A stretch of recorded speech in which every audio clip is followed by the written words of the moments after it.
That might have been my first words on my stream. Frozen with a diamond lance. How bad is economy? Bro, like it'd be wild sometimes. Like I don't know. I mean, no, I get that. It's like being ignited when you're mid fucking hammer. Make it make sense. Ah!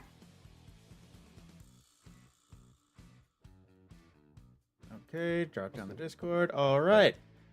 For my chat, future and present, basically, welcome to another episode of Debate Destiny. I am, of course, the Mad Scorpion, and we are joined today by Unclejolly, JPenumbra, and, of course, our host, Haiku Justice, who has put this all together. And be sure, as always, for my audience, go ahead and give them some love. As always, they are genuinely appreciated showing up. But with that, we are just waiting on the event to start and everyone else to get themselves sorted, and we are going on in the future. I love that. Shout out to you. Shout out to Mad Scorpion, bro. I know he was in the future. Well, I got everything archived to be watched later. I see. I gotta remember to say present in the future because there's been a few times I said the past. I'm like, that doesn't make sense. We all learning it, bro. I don't know why I didn't go for the written, but it's fine. Are you like actually at the tower? Me? Yeah. Okay. Thankfully, the tower is a place I don't idle from, so I can just leave my character. I mean, this is how I do my videos anyways, just sitting there with a "this is fine" emote. It's just what location today. Good everyone, welcome back to Debate. Elijah. I think we actually get the mic. Today's episode, I forgot to change that. Today's episode. Oh, dude. All right. That's all. What's up, Jason?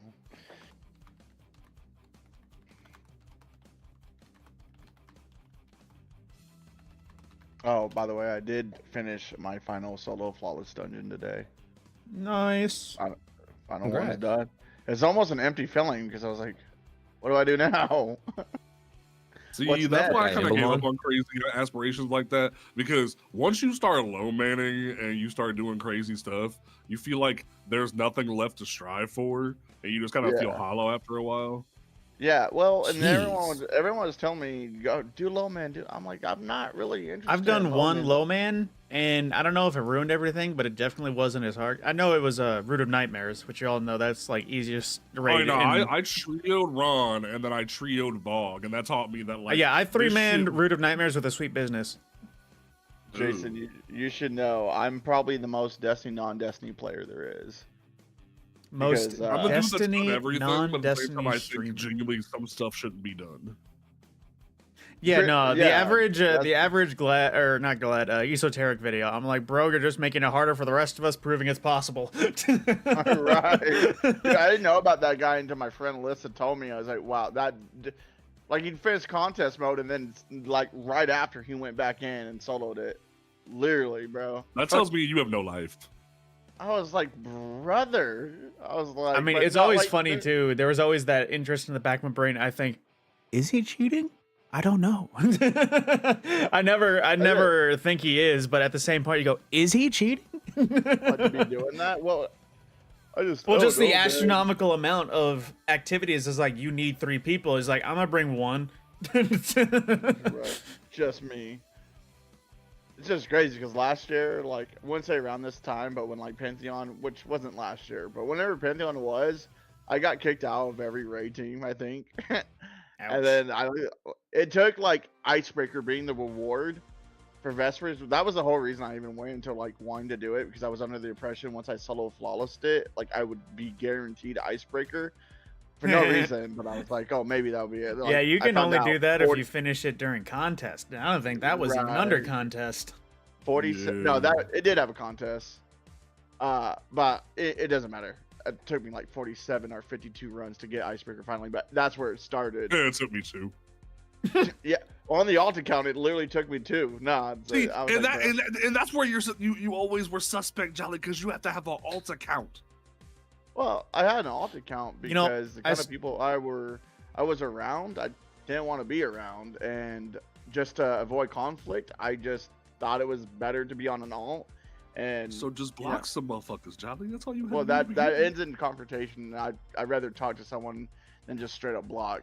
I feel like blocking is. I mean, No, trust me. Anyways, it doesn't I've really been on matter. the end of that. That is a way to not handle communication, because I had a friend who I used to play Destiny with. He was the speedrunner of the crew. Every now and again, I helped him get his, extra second down. And we had a falling out, which resulted in him straight up blocking me over the dumbest thing, too. It was like literally me having a depressive episode, him giving advice, me not doing everything he said, and suddenly I was being difficult. So he blacklisted me like completely, blocked me, has not talked, and even though he cut contact with me, he stayed in Discords I'm in and occasionally acknowledged me, and then literally goes, "Wait, why am I talking to you?" and then stops responding to me. And it's like, that is just not how you act human. What's up, Fred? We already have one. They said they don't care about the game PvP. Gets in double their views on Twitch, yet they don't update it. I agree. People like to sit here and think raids were the only saving grace to Destiny. Like there was. I mean, to be audience for fair, Trials and like D1. raids were kind of the only thing that was saving the game for a long time. Raids had their moment and their big event with the day ones. That brought in lots of viewers, lots of people talking about Destiny. If there was ever a time that Destiny randomly pulled in and like outpaced everyone, it was Raid Day.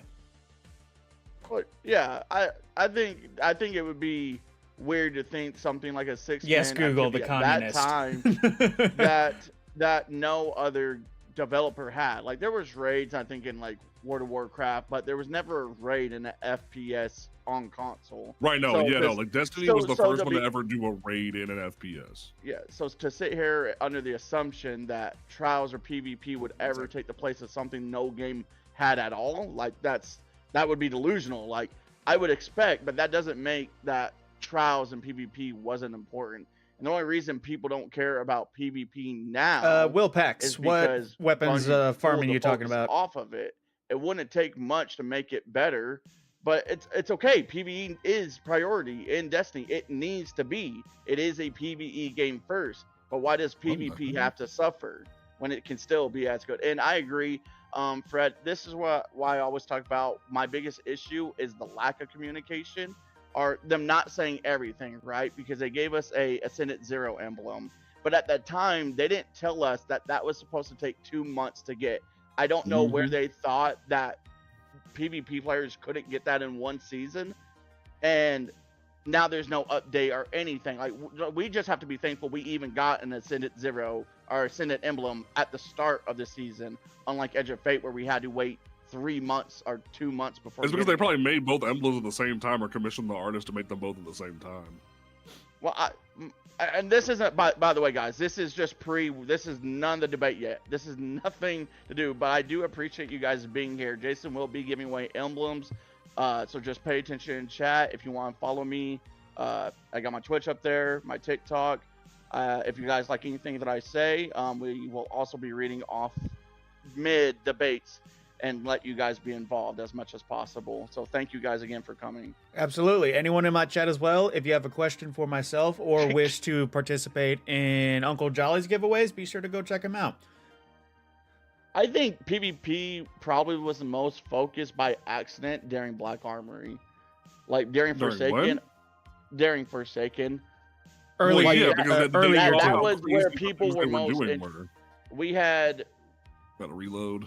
PvP as a focus. I think the whole game in general was more of a focus. You know, that makes sense.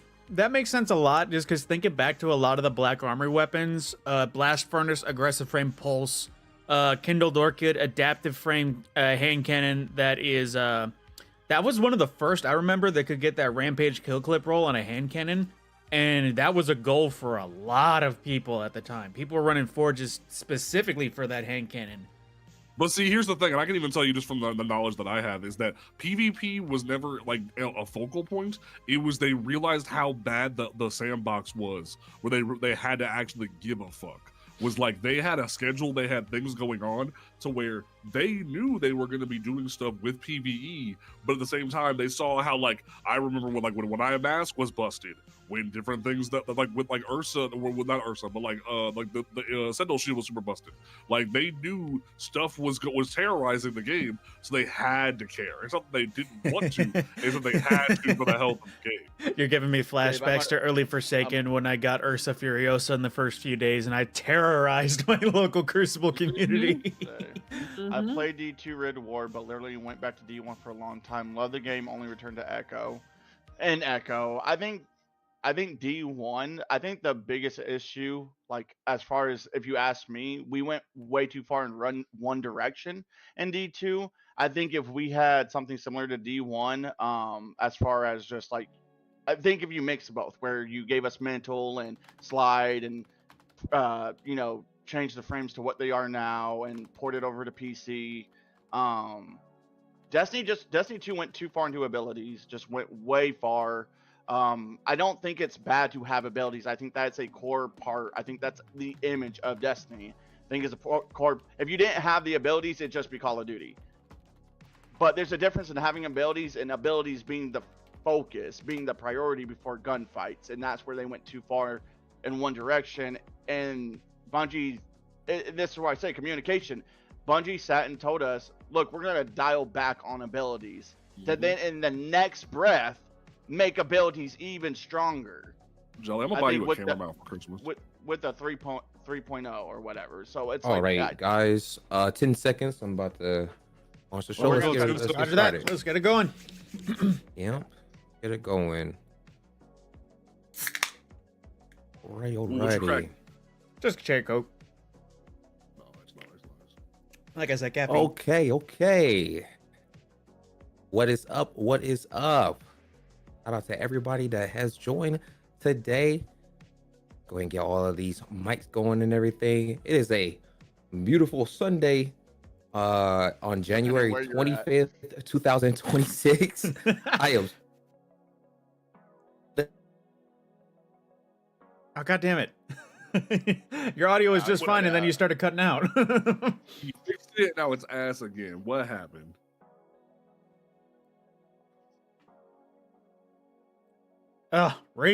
Technical difficulties right as we get started. Right? What happened to him? We will be coming back soon. D1 is still. But absolutely. Who's doing so? Now with hang on. friends, I struggle with raising D2. I don't know how to use. What? Okay, now you're back. Hello, I mic hear you. check. My internet went out. Okay, I'm back. Oh, your internet went out. That's even worse. Oh, God. Yeah. That was. Speaking of beautiful outside. Right. Am I good right now? Yes, sir. We hear you. Now good. Okay. Yeah, we're good. All right. Okay. Cool. All right. Let's go ahead and jump right into it. Before, I don't know why TikTok doesn't like me, but they're gonna have to deal with me. All right. Welcome back to Debate Destiny. Today's episode is called "Let's Fix Destiny" because the community is split.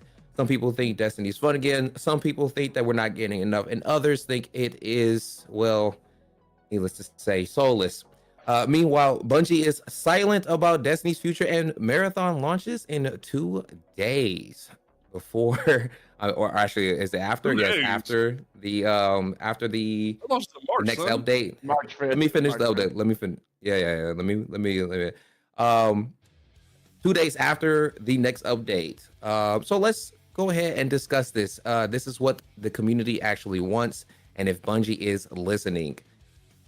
This has been Debate Destiny. Let's Fix Destiny. So I'm joined today with, if you recall, if you watched the last episode, we had the Mad Scorpion, a good friend of mine's, also the one to advocate. He's like the modern day Dark Side Royalty. I think that's his name. I can't remember his name. I can't remember it. I remember that name, but I don't Shout out remember to what you, he man. did. How you doing, bro? I'm doing good, sir. I can't remember. There's another guy on TikTok. Yeah, you're doing good. Yeah. What? Oh, how you wait a been, minute. like, Yeah, that's since the DSR last, Joker. Yeah, I know that guy. Joker. Yes, Joker. Yeah. I still love that guy. He's hilarious, though. Yeah, I chat how with you him been every versus now the and last then on Twitter. episode? I've been doing good. I've just been dealing with the snow that dropped on us out of nowhere. Might have to go back right after the stream ends because you know how it is. It's still coming down. But from New Mexico to New England, so we're all dealing with it. I'm not. Thank goodness. Damn you. Where are you located at, bro? If you don't mind sharing, getting D-Docs. East Coast, Maryland, not far out of Baltimore. Maryland? Oh shit. Okay, what's up? That's what's up. We're also here joined with same as last week or last episode, if you recall, Unclejolly1. How you doing, brother? Doing pretty good. Just staying away from the snowstorm the best that I can. So yeah, it's Waking up in Europa. It's good depending on what you're looking at, bro.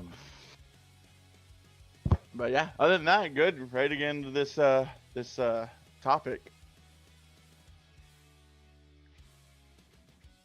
My crap, did his internet shit out again? Did his internet go out again? That'd be so That was the funny. most awkward silence ever. Right. I'm like, what happened to him? I was like waiting. Sorry guys. I'm we're not going out, boys. Okay, you're Like back. this. You're back now. Oh my freaking guys! I just saw my Discord. Yeah, my Discord had went up for them. But it didn't go out for TikTok. Thank goodness. I was saying, how you been since the last episode? Yeah, doing good. Ready to get in this debate. I think the last one went really good. I think our new guest is going to offer a lot, maybe some controversy, but I think it's going to be fun. It's going to be good. Perspective. Yeah, actually, he's exactly the reason. You're exactly the reason why I ended up getting him in today, which leads me to go ahead and welcome you all to our new guest, JPenumbra. Is that how you say it? JPenumbra. I was So too far. if you go back to the ages of the Last Wish raid, when you're doing the vault puzzle, there's two things that you have to accomplish: Antumbra or Penumbra, and that's where it comes from. I'm not gonna lie, bro. I was like, that sounds so familiar, and I was like, I think that's a Destiny reference. I thought you just came up with a cool name. I didn't realize it was. Well, no, actually it Destiny has lore. it has pieces of it being in Destiny, but it's also Also like, was a Penumbra car is in just a term- GTA 5, I think.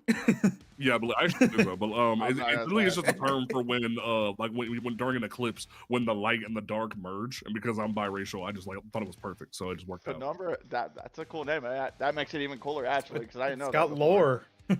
Yeah, it's got lore. It's got It's lore. Because I used to It's know got Shape lore. Console, I switched over to JPenumbra because Destiny was dying when Final Shape came out. I was like, well, I'm gonna switch things up. well, welcome, bro. I'm glad to have you. I really appreciate you joining us today. I'm looking forward to everybody's takes and everything. But as I stated before, today's topic is let's fix Destiny. So right now, we're going to go ahead and jump in to pretty much an open discussion today. We're going to be a lot more open-ended. I want to get everybody's ideas. And since you are our newest guest, tell me some of the things that you have in your mind that that Destiny could really use right now, and then we'll use that as a jumping off point. Well, I've been here since D1 Vanilla Beta. I had a podcast where I cared about the game for a while, so I definitely have been around the block. I'm in the creator program, so I have a lot more insight than most people.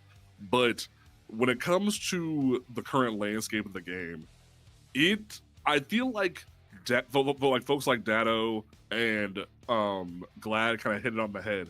There really isn't a way to fix D2. Like, genuinely, I know that's going to be really controversial. Some people are not going to like hearing that, but the last thing that we need is to try to force people to stay in the current life cycle of D2, when in reality it's very obvious that you can't just keep putting things in this game and it fixing the problem. Whereas all I would rather see for the ending of D2 is give us Wrath, fix PvP to be sustainable. And because here's the thing, like it isn't just Wrath 2. It is very much like we need I forget what the name of the event was that happened in D1, but we need a last hurrah level event. That was Age of Triumph. We need an Age of Triumph type event where genuinely you bring back the Leviathan content, you bring back the like Wrath. That way, everything from the first two games are in one solid location, and then you just peace out. Give them 2-3 years, let them make D3, because genuinely nothing they do is gonna solve the problem. Like, we've been in the same game loop with a couple differentiations since what, Season of the Chosen? So like, we've been on the same rat race over and over and over again, where we rank up vendors, we get new rewards, we get old rewards. We've been doing the same rat race over and over and over again. And And it's funny too because we'll probably get to a point where we talk about PvP, but I kind of knew the writing was on the wall when it came to the future of the game. When I sat down with the current activities director back during Pantheon, and I was like, man, I really wish y'all would do something with Gambit because I was helping him and his brother, I believe, do Godslayer, and he was like, oh, we did do something with Gambit. We did something with Gambit during Witch Queen. I'm like, you really didn't. You fixed the spawns and then you gave us heavy ammo drops, but like other than that, you didn't really do anything. And then he sat there and just went, oh. And then we moved on. And that told me right then and there that we were kind of on a different path for the game than most people realize, where Final Shape was going to come out. And I remember when Ascended Nomad was like, Bungie isn't listening to their player base.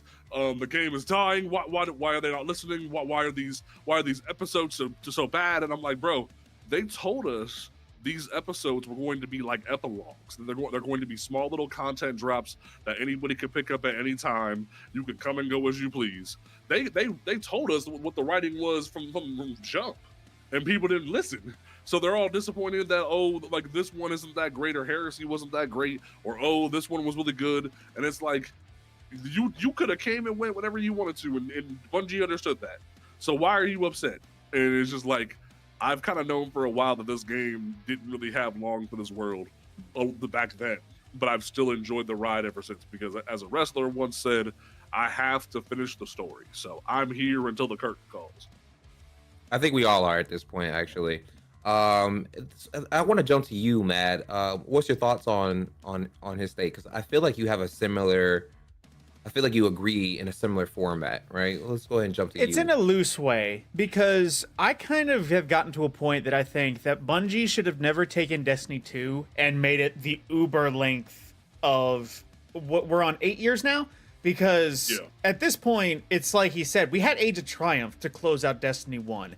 And that was kind of a big undoing of a lot of the damage that Destiny 1 had done. Because for all of us who had been there, we all know Taken King came out. It added a ton of stuff, but it also knocked a lot of stuff out of the way. And that left a soft or a sore spot in a lot of the people who have been playing at the time. People loved Galahorn. People loved Thorn. All of the guns that just didn't make the gap for no reason. Like, I can be especially scorned myself because I was an Xbox player, and Taken King was when Hawkmoon and Fourth Horseman and Monte Carlo got released to Xbox, and they did not get updated. So it's like, oh, I can get these cool exotics. Never mind.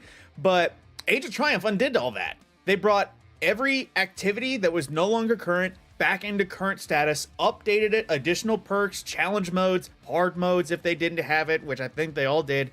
But then all the gear came back, almost every bit.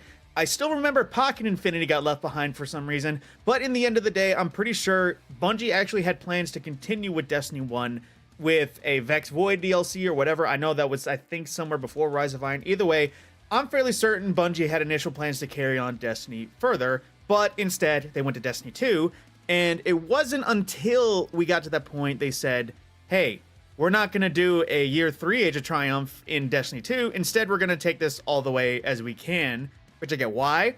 But in the end of the day, Bungie should have learned, instead of sunsetting an entire game, removing all of our gear, making all that point worth it, they needed to understand they needed to sort out a way to make gear survive between iterations.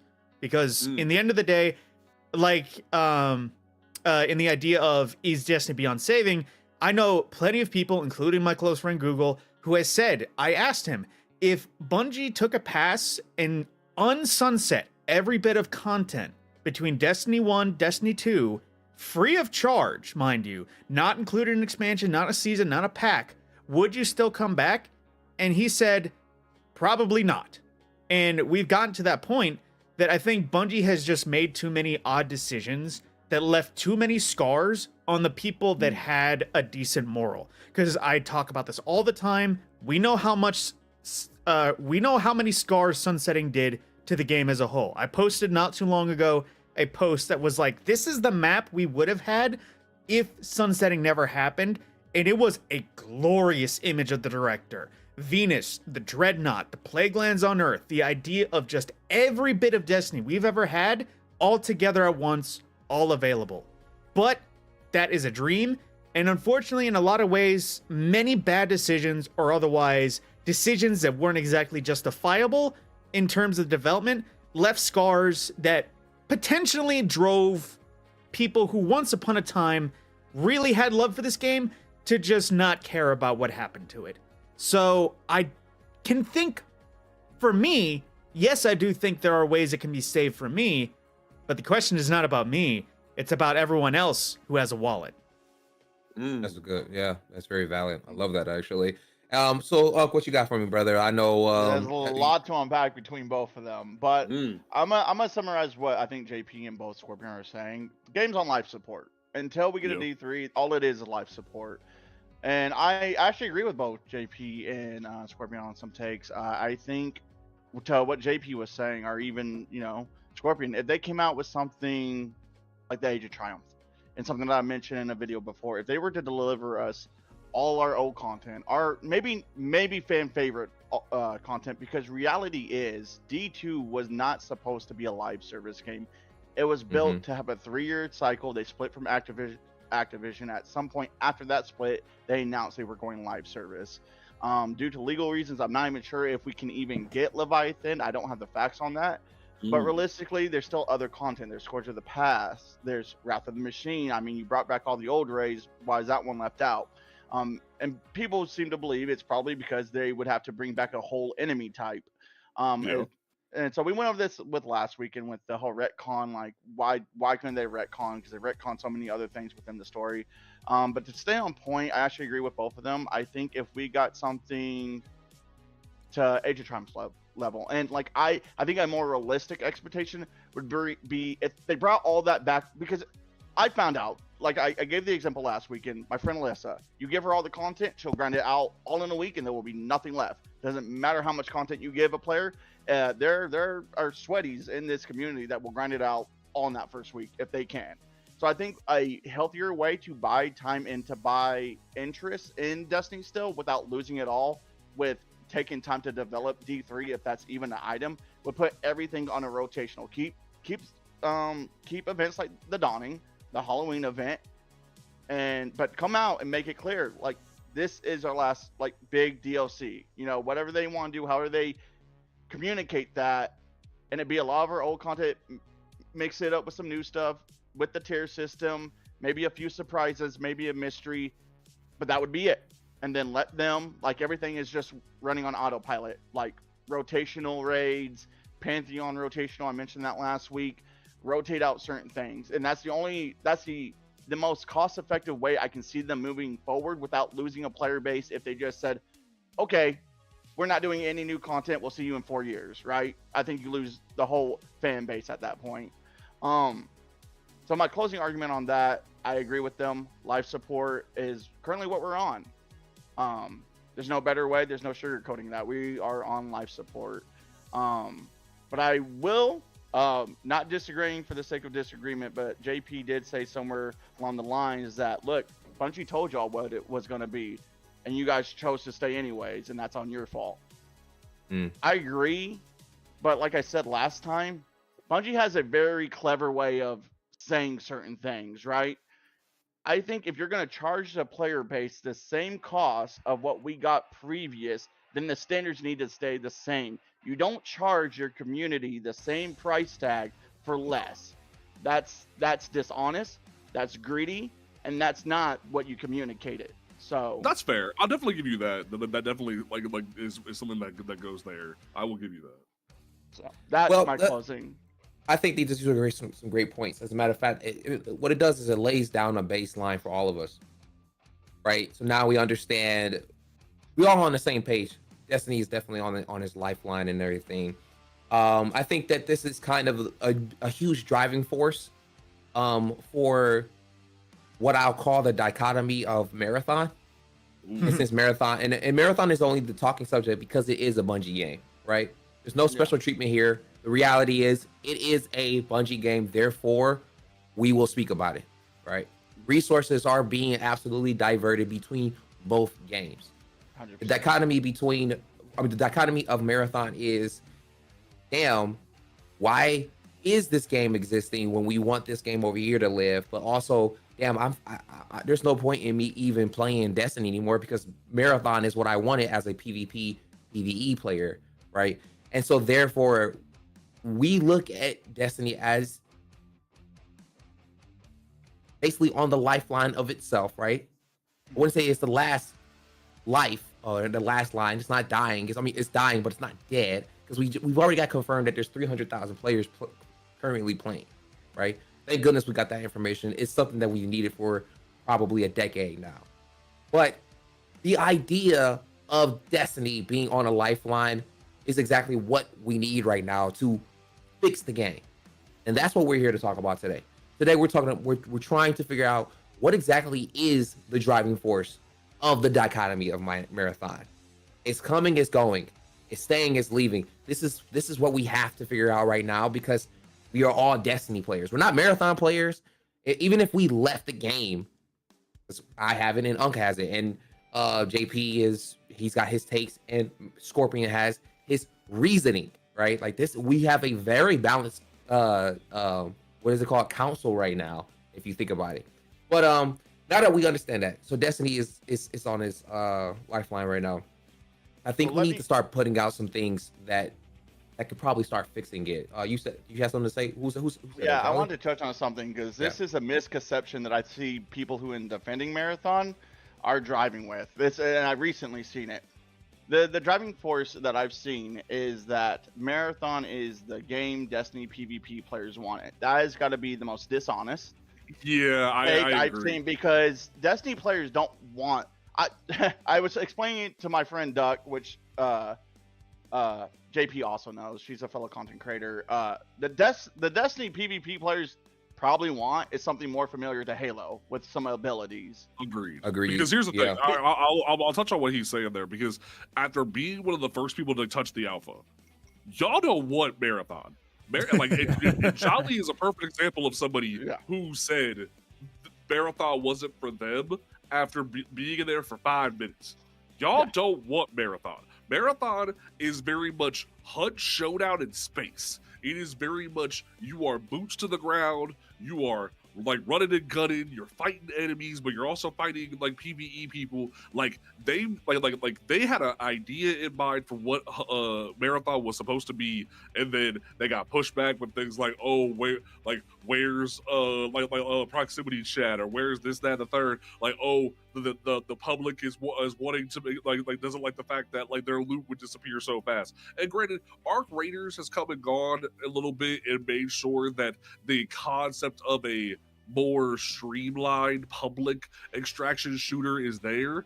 But what people don't understand is that, and also this is kind of what Sony and Bungie's higher ups don't really understand, is that Marathon isn't going to be this thing that carries the company while they try to put stilts under Destiny and try to fix it. Like, Marathon is like a side thing. It's another property. Oh yeah, it's not something you put a whole damn truck behind and say, this is our new baby, this is everything we do for the rest of our lives. Like, no, Destiny is something that could be your everything child, your RPG, your thing that pushes the medium forward. But at the same time, Marathon is meant to be the hardcore gamer perspective. But people don't like that. When they went into the alpha, they didn't like that, and they fought back against it. You even saw creators like that I know and love who went into the like feedback channels in the Discord when they wanted our feedback. They were like, "Hey, what do you think?" I was sitting there like, "Look, tighten this up, do a little bit here, fix the graphics. I'm good." Because I knew what this was going on going into the shit. But then you saw a lot of people who wanted a chiller experience. They didn't know how hardcore Marathon was going to be. They thought it was going to be the next like Fortnite PUBG style game. They thought it was going to be this next big thing. They thought it was going to be that kind of adventure. They went to Marathon and were like, what is going on? Everybody's hunting me. Everyone's stopping me from getting my objectives done. My teammates that I solo queued with have no idea what they're doing. Like, they were upset, and I'm like, bro, this is what this is supposed to be.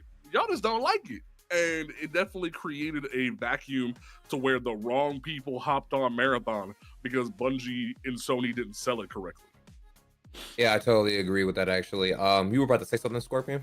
Oh, briefly, I was going to add to that just so we can move on to the next topic.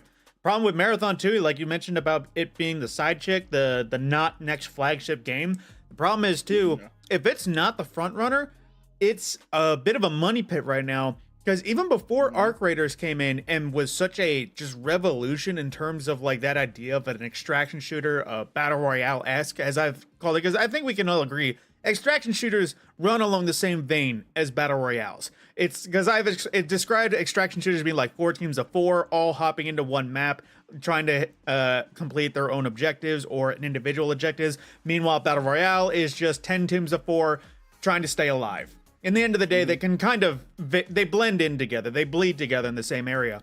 So when you think about Marathon coming in, even before Arc Raiders came out, like when it was announced, you had Escape from Tarkov. That was the king of extraction shooters that was around. Then you had Delta Force releasing its own thing. Not to mention just the general constant existence of Fortnite and Warzone. Consistently always being a problem and a presence for competition, because as much as we all know, they are basically just micro DLCs and paid cosmetics, the game, but they are still making all that money. They will still be here for a while, to the point that Marathon has to be something epically special to compete with everything, and that was before Arc Raiders came around.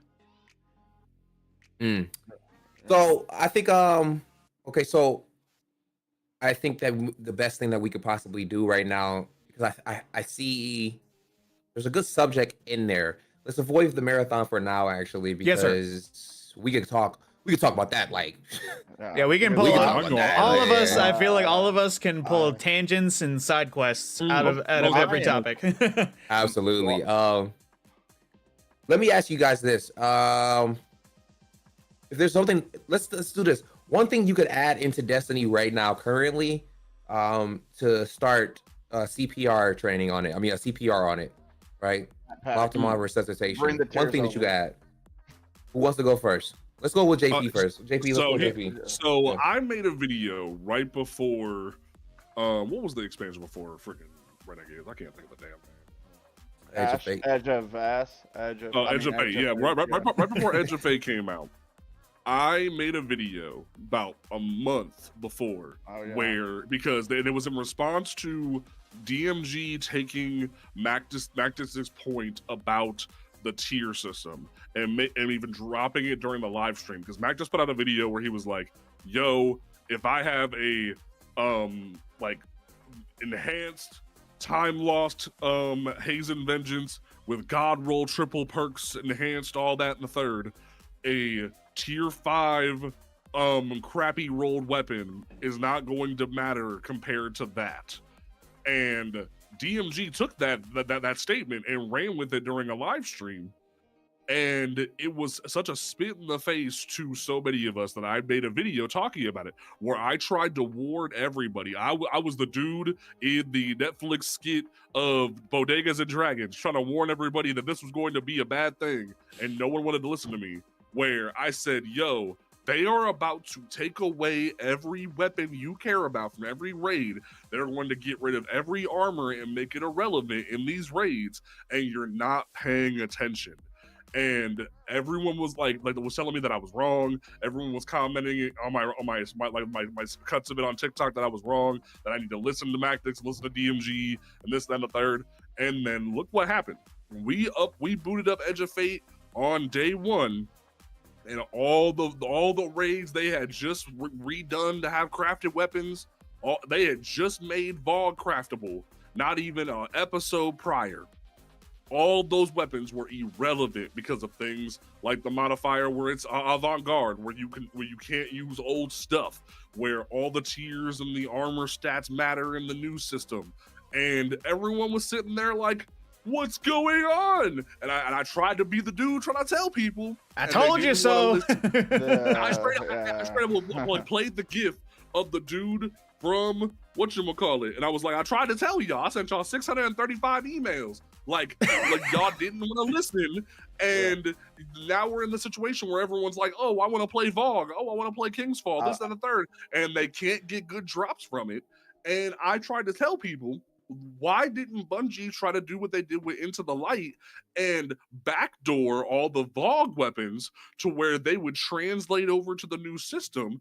And when the time lost weapons convert over, they're automatic tier 5s with time lost shiny versions, like time lost shaders on them, and they just convert over to tier 5s or tier 3s, tier 4s, whatever. Because now what you have is we have to wait years before all 6, 7, 8 of these raids are back to where they should be, to where they have tiered loot and whatnot. And that's the biggest problem with the end game experience for so many individuals right now, where you have all these raids where Bungie spent ever since VOW, ever since VOW, I think was the first time they did craftable weapons for that a is raid. correct. And ever since VOW, we've been sitting here since Witch Queen getting every update. Every update was like, hey, Deepstone's craftable, Last Witch is craftable, this, that, and third. Every raid since was getting craftable weapons. And there was hype every time. And they finally got the Vogue right before they soft rebooted everything and they sunset everything. It felt like wasted development time. They spent an entire segment of time shipping out craftable Vogue weapons. Why weren't those tiered Vogue weapons to backdoor their way into the new expansion? Why not start with your first raid ever to give people a little bit of a bumper? So I think the first thing that they need to do to fix everything is make every raid have tiered loot. Make every raid, or at the very least, make your D1 raids have tiered loot and call that Age of Triumph.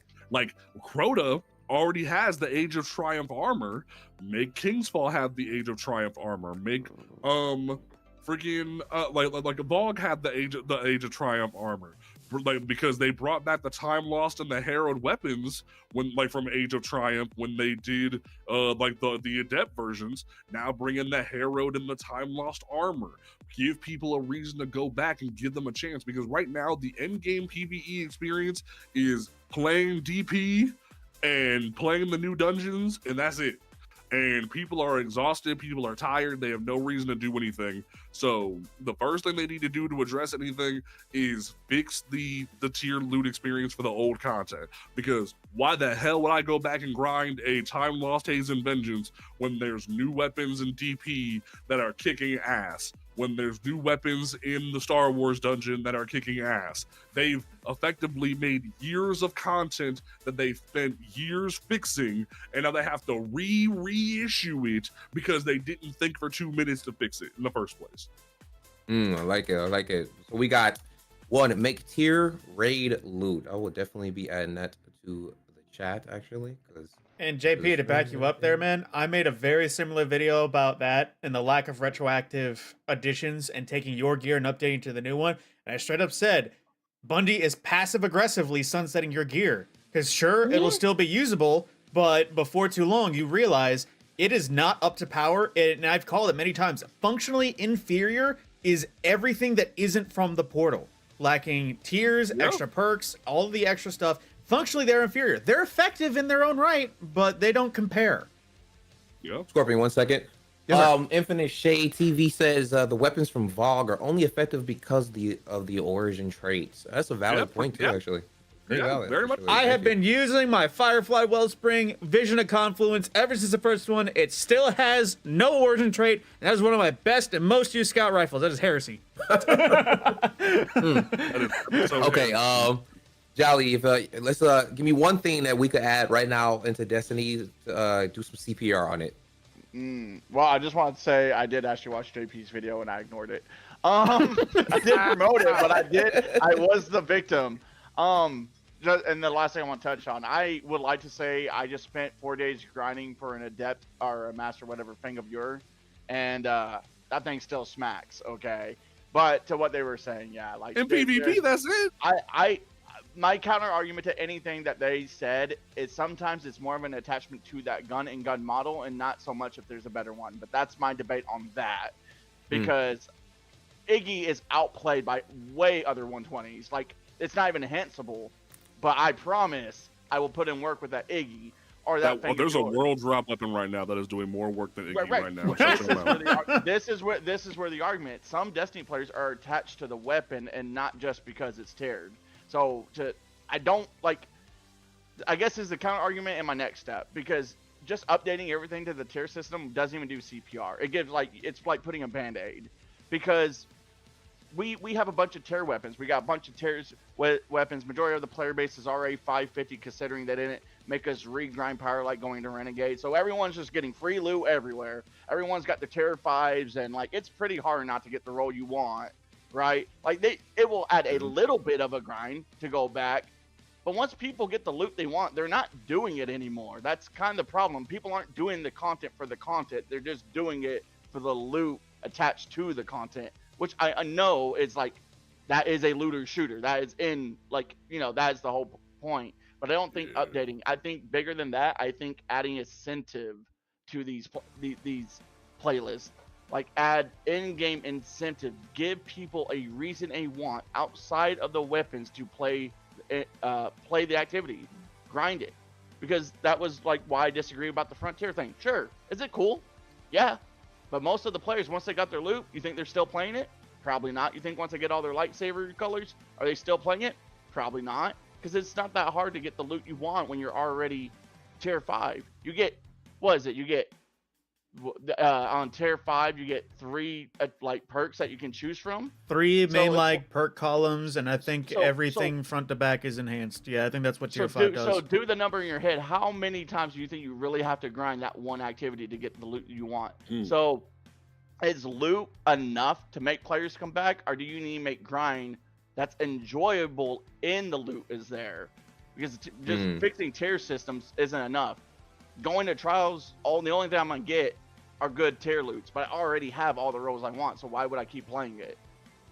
You know. Let me read some of this chat real fast. The weapons from VOG are very effective because of the origin trait. Their functionality of VOG weaponry are centered around your super, making them hyper effective. They can still be monstrous for free to play players. Most Destiny players are not as experienced, and having the ability to give them weapons from VOG, Crota, and King's Fall. That was from Infinite Shade. The Baby Beast says, step 1, update Crucible. Step 2, make old raids worth it. Step 3, give people a reason to log on weekly. Well, and speaking on what he's throwing down. Bungie, hold on one second. Bungie is focusing on casual player base and player retention. Yeah, these are actually very valid. Go ahead. What were you about to say? So to speak on what he's throwing down there, I will definitely say that he has a certain point. That's why I kind of said start with the free raid, start with King's Fall, Crota, and VOG, and like go back to where it all began. Hell, you could even release an adept version of those raids, add an extra and kind of that no one's ever seen before in those different things, because it would definitely, especially for VOG, because I feel like they kind of disrespected VOG's memory by making Atheon be a boss during one of the episodes. I was like, bro, what are you doing? But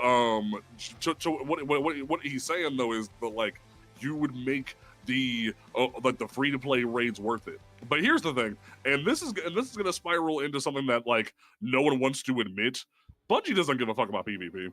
Like I'm gonna be the Kanye West in the room and put that out there to get everyone to calm down and speak on that. Like Bungie doesn't give a fuck about like PvP, because the day that they stopped giving a fuck about PvP was when they straight up said during a TWAB that they view Iron Banner as a swap meet. They view it as an occasional treat for people when it's not really something they really care about. Iron Banner should have always been the team deathmatch comp level event where instead of 3 motherfuckers, you make 6 motherfuckers care about PvP. Where you should have had Iron Banner adept weapons, where you should have had the best of the best loot to where Saladin and Saint are actually fighting to see who gets the best of the best players. That's how it always should have been. But they didn't want to do that, and it bit them in the ass, because genuinely, how much work could it have been to be like, hey, yo, we're actually going to make 6v6 matter a little bit? They could have really done it, and it could have mattered. But ever since they put out that TWAB where they said that, I knew that they didn't care about PvP. And perfect. Okay. I like this. I do like this, but I will dive into it. Jolly, I still want you to give me one thing that we could add Oh to no, Destiny to add CPR. that was my advice. It would have to be an activity that adds incentive. It's good. Add it. Oh, got you. It's gotta be more than the loot. That's like he basically wants the depth modes for these raids. They're gonna bring them back like that. That are something on the menagerie level where some people just enjoyed the activity. You can add in little secrets here and there, like make exotics. Like back with Black Armory, you didn't get 100%. You had the how to get going. It had to be from this forge, and you had to keep regrinding it until it finally dropped. Lamarck, and it was exciting because I don't really think it was all that hard. And when you got the loot, you knew it mattered because you knew it was a good exotic. Like that's the other thing. Exotics don't feel exotics anymore. That's just a two-part thing. Exotics don't really feel exotic compared to some legendary. Yeah, they're a lot more collectible nowadays as opposed to like powerful, unique items. I wish I would never see it. You know what I'm saying? Like that's so. Anyways, just to back up, just make activities. No, make activities. Yeah. So basically, we could say update activities. I like that a lot, actually. Scorpion, what you got for me, brother? If you got one thing to Destiny right now to give a CPR, I'm sure you could add. So yeah, really quickly, to add, I know JP, I had a thought about him. I agree with you because in perspective, in terms of PvP, I barely cared about quick play. Unless it was like a quest that said you need to go into Crucible for something, I stayed as far from it. I barely even touched Trials after it came around, but I had some damn good fun playing Iron Banner. For no reason, I decided, you know what? When Iron Banner comes around, I'll throw on my goofy things. I'll fucking Arc Soul Warlock, and I'll do Chaperone Shoulder Charge Titan when that was still a strat. And I had some crazy fun. And this is me being somebody that doesn't give a crap about Crucible, but I gave a crap when Iron Banner came around. And then they kind of dropped the ball on that. And as well, Jolly, how you're talking about how tiered weapons, how you can get a good tier 5 and suddenly you got 3 perks in each column and you have options. That was one of my reasonings for why killing crafting was dumb, because people started talking about how crafting killed the grind. Once you got the one you wanted, you got the exact role you wanted, it doesn't matter. Well, in this point, you still needed to functionally make one that was PvP, one that was PvE, or if you needed to switch it over, you still had to go to the, I forgot what it's called, the crafting bench, and you still had to swap it over. Yeah, the Enclave. And cut to now, theoretically, you could get a perfect god roll that has perk 1 and 2, PvP, perk 2, 3, and 4, PvP, VE, something in the mid-range, and perk 5 and 6 be perfectly PvE. Then guess what? You don't need another version of that gun for the rest of your life. So sure, you had to hunt it, but once you got it, you never needed another version.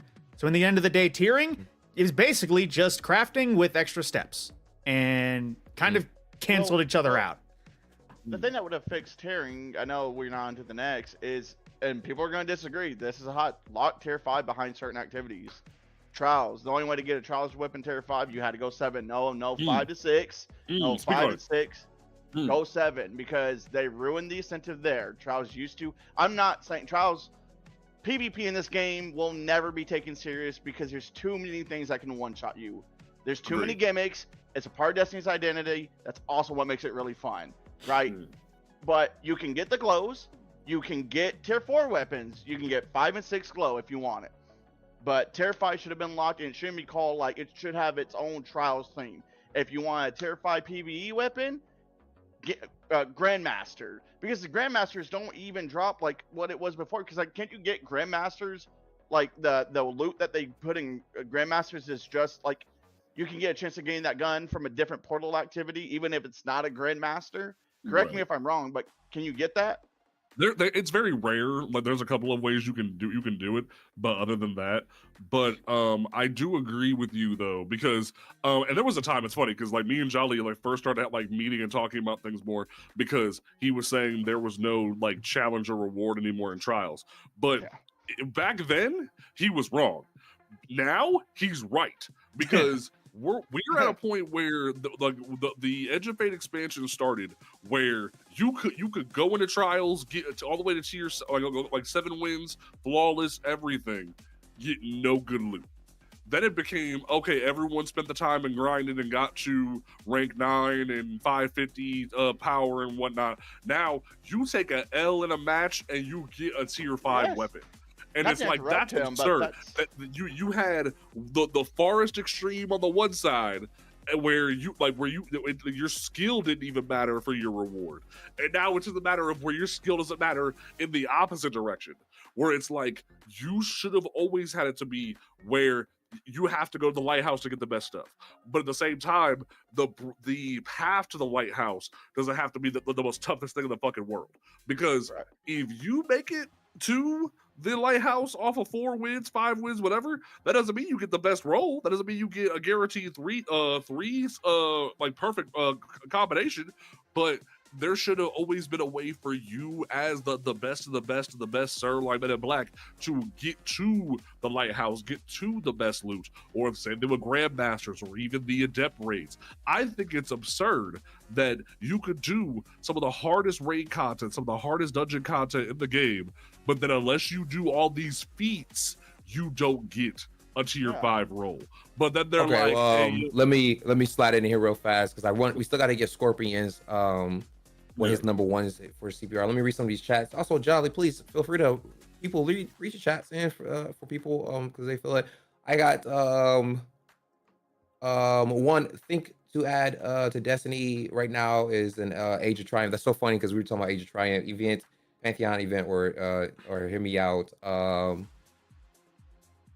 God, he said hear me out, and my brain went to a wrong place. a timeline update that says Destiny 3. I can respect that, actually. I really can. Most of my chat saying get rid of pulse meta. Bro, if I like it. I like it a lot. I figured you just triggered JP. I just heard him, boy, if you don't. he literally did. I don't have a problem with JP using pulses because he was already using them, right? Now, because I'm that guy who's been using pulse rifles and shotguns since the beginning of time. And I tell people, we're not landing Larry's. I will run up in your face with a pulse rifle and still beat your ass. Yeah, that's true. That's a problem. That's a big problem. That's a big problem. The problem is by locking tier 5s behind certain pieces of content, the casual player base would be in an uproar. And also the baby base says, please get rid of pulse meta. I can't agree more. I can't agree more. I'm so sorry. You're echoing bad. No, that was perfect. Do you want me to respond to the if we lock the tier 5 is? I have a thought on that as well. Let's get let me get my thought out real quick. Let me get that one. Yeah.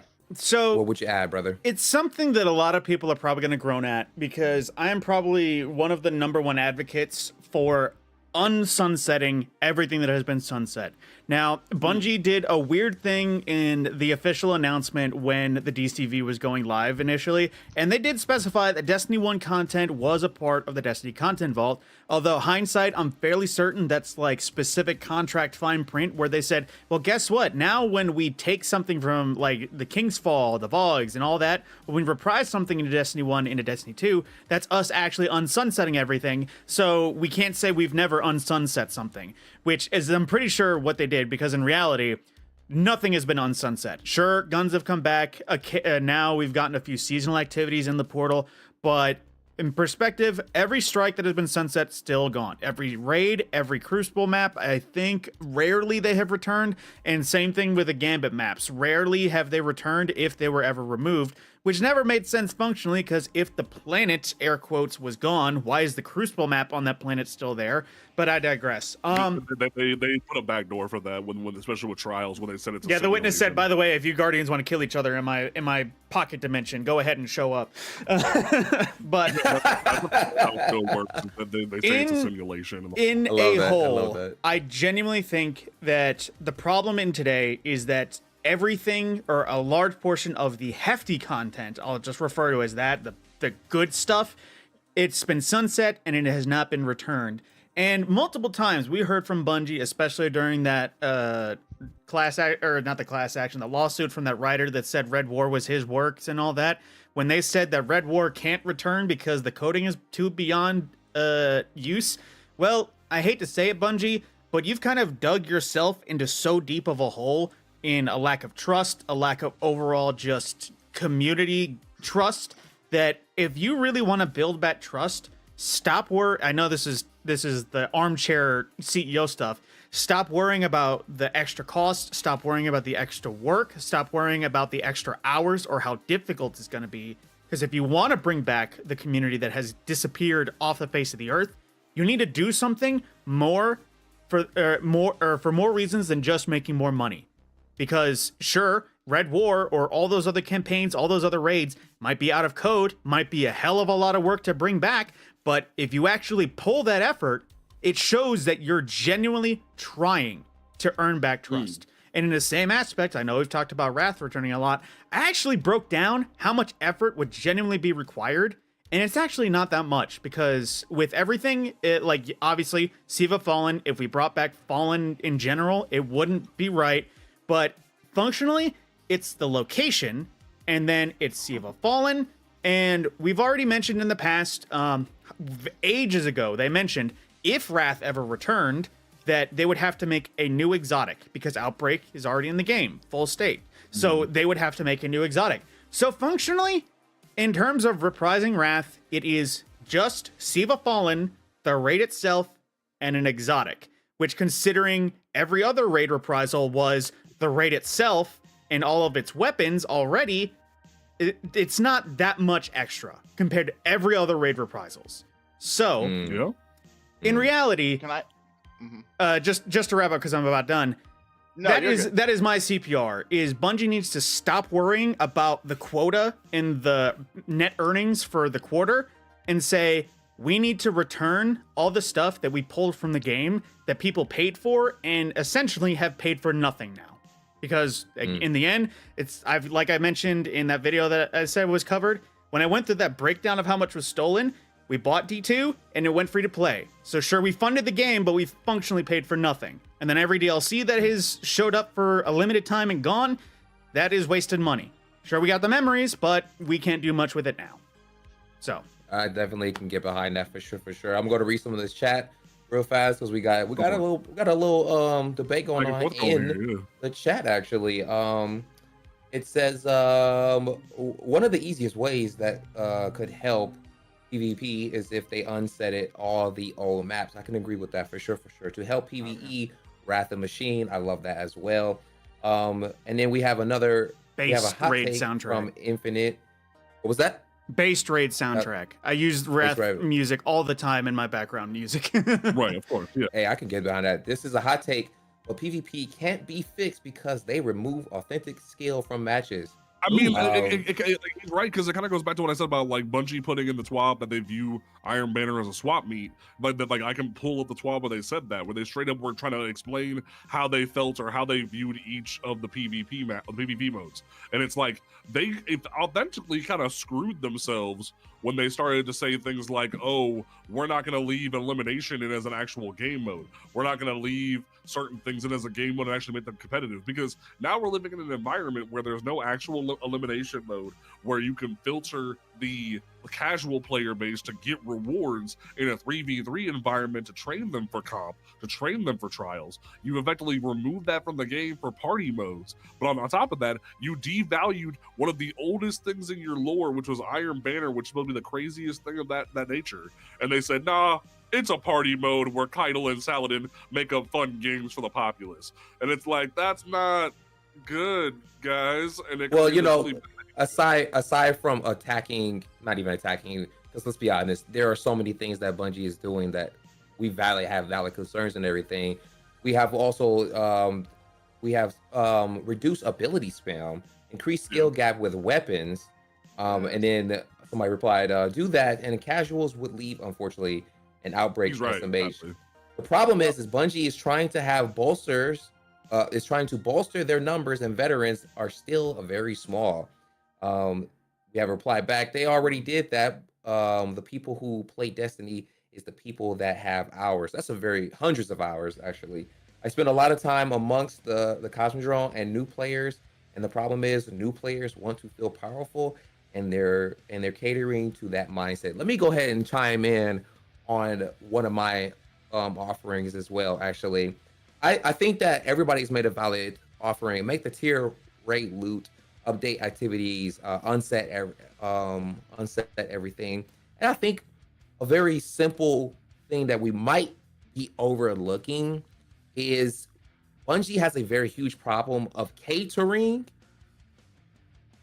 over profit margins. And somebody said that earlier too. I think that was you, Scorpion. I think you said that. Yes, when I was talking about Ride of the Nine and how much they gave everyone booster after booster and immediately caved in on the schedule because the community didn't like it, even though it shouldn't have been that way in the first place.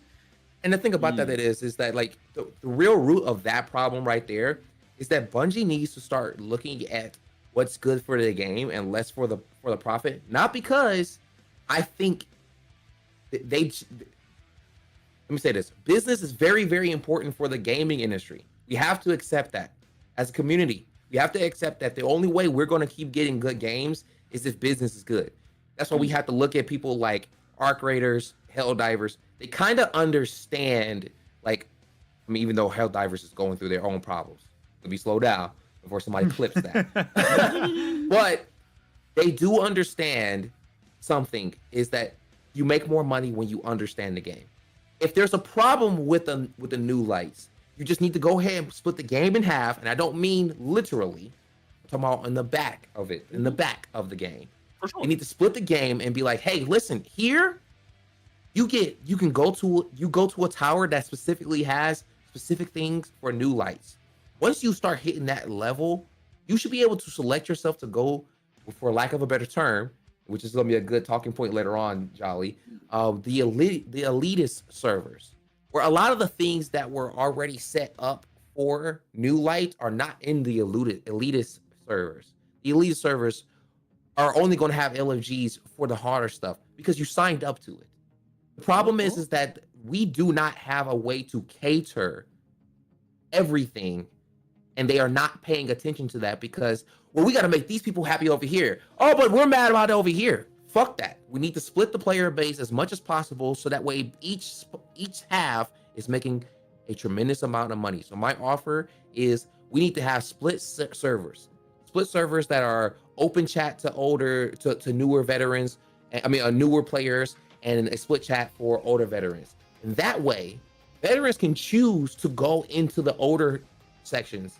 I'm sorry, into the new light session and be like, hey, I'm here to help anybody who needs help.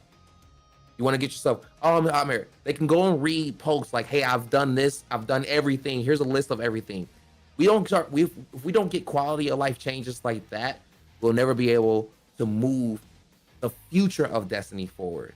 Which I'm hoping that they do something like that in Destiny 3, or they've already figured out a solving, but that's my offering. We're going to move on next to the same discussion, but this time we're going to be much more individual. Give me one thing that we can do to add into PvE. Let me read some of these comments real fast. I got a bunch of them that came in. I want to see, and then we're going to move on. We're going to start with Scorpion. We're going to reverse the rotation. Let me read these comments real fast. Hopefully, now that the old CEO is gone, we get better update. Absolutely. The car magnate, yeah. I can't believe, I absolutely agree with that. A game for everyone is a game for no one. Classic. I love that. I love that. Yeah. The community is also not united. There is no enemy to prepare to fight. I kind of agree with this actually, but there's the 9. There's the 9. Yeah, that's why I said I kind of agree, but at the same time, a lot of players don't know that yet because they're too far behind. But it's a yes or no on that. No amount of content will matter unless you give us something to kill with these weapons and armor. You want me to speak in on that? Actually, as a matter of fact, please feel free to speak on that. I'm totally open to that. The idea that we don't have anybody is only because Bungie has not made it abundantly clear. But have they ever done a good job of that? Right? Like, have they ever really let us know? How long did it take for a new light to figure out that the darkness is really the darkness? Like it's really the witness. Right? Yeah. Like that's and then until what was it? Ron when Val at the end of Val revealed the witness. Exactly, right? And then like now we know what the witness is. But I do see like really the parallel of what he's saying is we need a big bad that they know about. I don't know this, but do the new lights get a cutscene that tells them like, hey, our new big bad is the 9? Or are they gonna have to go on that adventure? I'm pretty sure new light updates like every 3 years. or something like that. Yeah, Well, it when Renegade it definitely started, does. They pretty much with the campaign made it pretty clear in the update that the 9 is the new threat. They had Ikora basically explain in the new light cutscenes that the 9 is the new threat. The bind the 9 is the new goal. I got my own in issues terms with the 9 coming up. That can be a whole other can of worms, but we'll save that for I'm later. down for it. I'm down. Oop. He's gone. See, He I was about to say disappeared. He's gone. He gone. But I will say, in terms of what he's saying, though, and I think like when it comes to the community is split idea. Here's the thing: the community has been split since day one of Destiny's existence. Oh yeah, There community has always been unified. The only time I think we all officially came together was killing the witness. It is legitimately the only time. And the reason why I knew that the community was always kind of split when it comes to things was when I think it was Salter Greppo said that this game is more about the gunplay than it is the RPG elements, and that kind of gave the What validity to, was that? that kind of gave the validity to the argument of some people just view this as a Call of Duty retirement home rather than an RPG. They view this as space Call of Duty rather than an actual fleshed out RPG. And Bungie has stated a few times, like Luke Smith has come out and said, this game is supposed to be an RPG with shooter elements. But some people don't ever want to admit that. They don't ever understand that this game is more than just shoot, pew, pew. And ever since then, the community has been split. So No, agreed. No, agreed.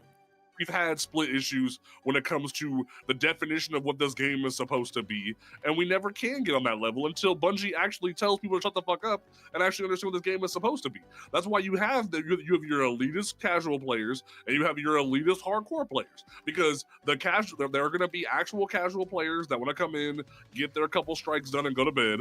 But there's going to be the elitist casual player who says, I want access to every gun, no matter how hard it is. I want every gun to be in my inventory. I want it to drop there and I have no effort. But then you're also going to have the elite, the hardcore player who's like, hey, I'll take you through everything. I'll grind with you. We'll put that work in. But then you'll have the hardcore elite player who's like, no, you can't come with me. You have to do this, that, and the third to get where I'm at. And it's like, and actually, let me say this. I think that's exactly why I think split servers is more of a thing. Like, I think we should use the farm as the new light experience, where you should go to the farm, and until you exactly, because that's originally where we started off at D2. You shouldn't even get access to the tower until you do the campaigns and stuff like that. And the beautiful part about it is, now instead of splitting servers, which technically that will still be splitting servers, let's be honest, because you're not going to the tower, you're going to the farm. Now the elitists or the Sherpas can go to a billboard and be like, hey, I am a Sherpa available to take you on a journey to help you with difficult content, not be your walkthrough. Because Bungie needs to get a good handle on that. They need to get a good handle on getting the player to play the game themselves. And then the Sherpa should come through and be like, hey, well, guess what? Now that you've done everything that you needed to do here at the farm, I'm going to start taking you to things that's going to get you access to the tower. So we're going to take you into Shattered Throne. That should be the first dungeon for every new light. But let me read some of these comments. I really want to get to the next subject because I really like the idea of everything that was said, right? So we got make tier raid loot, number 1. Number 2, we got update activities. Number 3, we have unsunset everything. And number 4, we have split servers. Let me read some of these comments, and then we're going to move to you, Scorpion. The whole split server thing, though, because like I feel that's fine. This is just ideas. This is just ideas, right? This is just ideas, and then they can make it their own thing. When I say split servers, I meant the farm thing. But let's go to some of the comments. Somebody said something. Who said this? The new Infinite Shade said these new lights need something to kill. Give them that incentive. I think that was back to the previous conversation. The Baby Beat says, I think D2 is too old to try to cater to everyone. Absolutely, I couldn't agree more. Honestly, like I think it is kind of, the Tiger engine. But they didn't set up the Tiger engine. I don't even think the engine is the problem. I think the fact that they didn't make Destiny 2 prepared for like big changes. I mean, part of it is the engine, because the engine is so hard to update half the time. It's so hard to update. They've had to give it so many pieces of life support over the years to where it's a battle to even get anywhere. At this point, we need to stop sunsetting stories and lock DLCs behind Being the player Absolutely. one, I can get behind that. Yeah, the Absolutely. new player I've They experience need should to be. do like Warframe. Make everything that's cost based be about cosmetics. If you want to pay for some cosmetics, cool. All I say day, this all every the day. time. I But say the this all the minute, time. you Yeah. lock content behind a wall, you separate your player base because there should be no reason why I, as a new light player, can't do Red War, can't do Curse of Osiris, etc. And then, but at the same time, the minute they created the DCV, they should have started to go back and say, okay, this is going to be a mission now. The fight against the giant space laser is a mission now. Things of that nature. Getting ready for when they actually pull the Wait, trigger. save it. Hold on, wait. See, that's what I'm talking about. Like, hold on, wait. Let me finish the chat real fast. The new players' experience should be catching up. I like that a lot, actually. Split server, not premium servers. Laugh my ass off. Make the DLCs free and premium server a $10 a month. Finally, somebody that said the subscription. I have said that, but we'll say that for later on. For the elitists, and they did get exotics earlier. I like that a lot, actually. So we're gonna move to Scorpion. Scorpion, I want you to add one thing to PvE to give it CPR to Destiny. All right. So, just as a quick follow-up, because I know briefly, I have mentioned in the past it was a big mistake with sunsetting that so many elements of world building has been locked behind sunsetting and forgotten because the amount of details we got through strikes, little bits here and there, lore tabs, campaigns, seasonal storylines. If you want to catch up on them, you got to do it through a video on YouTube. And I don't know how many people actually have that drive. Because I'm a rare few people, like when I played through Wilds, I went back and watched an 1.5-hour lore video on Monster Hunter World to get caught up. But I know I'm an abnormality. I'm not sure how many people actually have that itch. So in terms of Destiny, they might love the game, they might be enjoying the crap out of it, but they might hear all of these buzzwords, all these exotics that came from certain places. They might hear about these guns that we made from the corpses of old dead gods, but they're like, what god? Who are you talking about? So, onto that idea of exotics. This is kind of a loose ball. This could be a lukewarm take. This could be me just being weird. But it kind of goes back to that a subset of sunsetting. And like I mentioned, how they count Destiny 1 content as a part of the DCV. A video I've had in my back pocket for ages ago and used to talk about was returning all of the exotics, specifically exotic weapons, that just haven't made the jump between Destiny 1 and Destiny 2.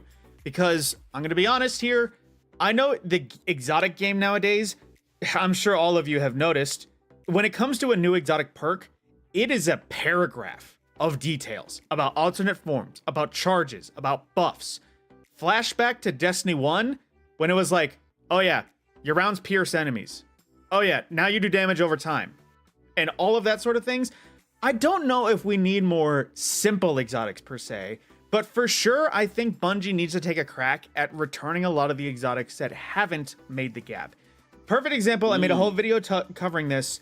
Ace of Spades. It was a big plot device, a big plot element of Forsaken. It was Cade's hand cannon, and because of the Vanguard Dare and Cade's will, whoever killed him gets the hand cannon.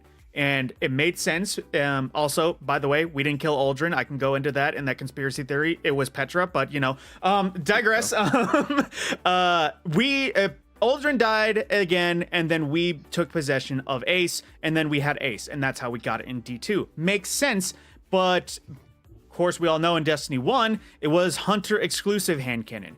And it had 2 siblings for each other class. Sure, there were certainly some people talking about it. There were other guns, like when I talked about Fabian's strategy and how it had the auto reload, the health regen, and all those little bits about it. People were like, you know what? That just sounds like Huckleberry. So I think Bungie needs to spend some time taking other guns, especially ones that probably should have made the jump ages ago, and work on getting them in the game. I get if they're underwhelming or overly simple. Things like, what was a Trespasser? They've done those kind of switchovers before. Yes, perfect example, because that hasn't changed much from before. It got that super burst, but functionally it's exactly the same as it was before. But I could go on a list, and I've also theory crafted this. I've got a few videos covering it, like Abaddon and Nova Mortis. We all remember that was literally just element swapped Thunderlord back in the day. Now, Thunderlord did get its updates, and it's got its lightning strikes and in its intrinsic feature now. We could do something similar with Abaddon and Nova Mortis. I was thinking in the element to keep the light elements respective. Nova Mortis is basically all about volatile. volatile chaining explosions. You might have a light cooldown on it and everything like that. But Abaddon, I was thinking of that be Ignition's the gun. But essentially simple yet effective elemental deliveries, because in the end of the day, literally they were just element swaps. If you give them a little 3.0 tick to those guns, not to mention everything else, updating them, maybe giving them a new element, reworking the perks, like patience and time. That was an incredibly simple exotic. It was staring down your scope, made you invisible after a short while. It's tricky to do nowadays because, you know, arc invisibility isn't so much a thing anymore. It's a lot more void invisibility, but perfect case. Adjust it to a new element. Work it around. Maybe bring it back, rework it, remake it, and maybe it's just not something that people remember. Because like I mentioned, that old Pocket Infinity, full auto fusion, a lot of people have mentioned like Merciless exists. But Merciless wasn't full auto. It just got shortened it just shortened charge up time. I would much prefer to Burt with a Rasputin fusion rifle in the nowadays. So in the end, as a wrap up, what I want is basically just taking all of those exotics, iconic or otherwise, and also just making an effort to restore a lot of the stuff that at this point really should have been returned. Because when you think about it, No Land Beyond came back. No one thought that was coming back. Icebreaker came back. No one thought that was ever coming back. So when we get things like that, Invective, what's the reason for keeping that gone? Says the other ammo regen exotic came back. If No Land Beyond, the Crucible Menace came back, what's holding Universal Remote from coming back? Because they had oh crap, I just idled out of the tower. But yeah, there's just a lot of guns that many people thought were never returning that eventually did. So at this point, there's no excuse for why everything else can't return. I think H's internet might have gone out. My only My bad. I'm back. there you I'm go. back. off what you said is that like xenophage and deterministic chaos exist, which basically just like solve the like version of the Thunderlord that you're seeking. Is that Which we're I still get that waiting for on xenophage deterministic, counters. but xenophage, it's yeah. I could go also into about outdated exotics, but xenophage, I get it's elemental, but it doesn't exactly have the 3.0 kick. It's got explosive Well, yeah, splash, well, like, solar, hold but it's not Hold causing on. ignitions. It's not causing Hold on. scorch or something like that. Let's. I like it. I like it a lot actually. That I get it. So PVE returning all exotics. We're gonna read some of these chats, and then we're gonna move on to Jolly. Jolly, I want you to give me one of them. Let me read these chats real fast. And also, please, when you got your chant, while you're speaking, Jolly, feel free to read one of your chats. If they brought back the corridors of time, they could bring back everything back into the game. I actually like that a lot. The Baby B says, Bungie is depending on Bife to tell their stories. That's hilarious. That's Actually, that's true. They've literally give- depended on that man for years, and they don't want to admit that. Like they've hinted at it with like different live streams. they can't But admit something like that. There's Actually, no way they're going to do I have that. a quick thought about that sunsetting thing. Quick thought. Ages ago, a buddy of mine, when it was still around, talked about a gauntlet, like a Pantheon-style raid rotator where it was random encounters, using the Infinite Forest. It is a simulation that can simulate anything. What is to say that when things get sunset, you don't have to return the planet, just give us back the Infinite Forest and let Osiris do his magic, and suddenly we got everything back. love that. Because they hinted at the That Infinite is- Forest being this ultimate thing for so long, and then they were The like, Infinite "Oh, Forest it's so just wasted. gone." Like what? It was so wasted. Well, that's because power creep. Why would I use late lays? Zalo. Oh, return Zalo. Everybody wants Zalo. Everybody wants Zalo back. When Rest Runner is it's when I Rest mean, Runner on is that way thought, better. on that I still thought. want Zalo. I still On want that Zalo. thought, I would have thought Red Death would never return because of Crimson, but then it did. Yeah. So I agree. all And of those I hate exotics when- that I had don't- a I follow-up don't like when people say replacement, that. although those exotics that had a follow-up replacement that functionally replaced it, out of the water. Any reasons they can't come back Well, is not only gone. that, they made New Land Beyond basically a PvE machine rather than a PvP machine. So like they've just had to retool different. Oh yeah, exotics to in the fit day, different types. they have so many new ways of thinking that Hold like, on. it's just- yeah, Wait yeah, a second. yeah. Hold on. Yeah, I like it though, cause like I can feel the energy. Let me hold on. Destiny 2 is too old. That's why these exotics can't be simple. Oh yeah, Solar and Void Thunderlord will be 6 Scorch and weakening Thunderlord. But the problem with that is that D2 community complains about reused content that can't win. That's a valid point. Infinite Forest is permanently closed though. Imagine No, it's if not. imagine an Infinite Forest roguelike. They can nerf Crimson to make Red Death better. Okay, I like all these points.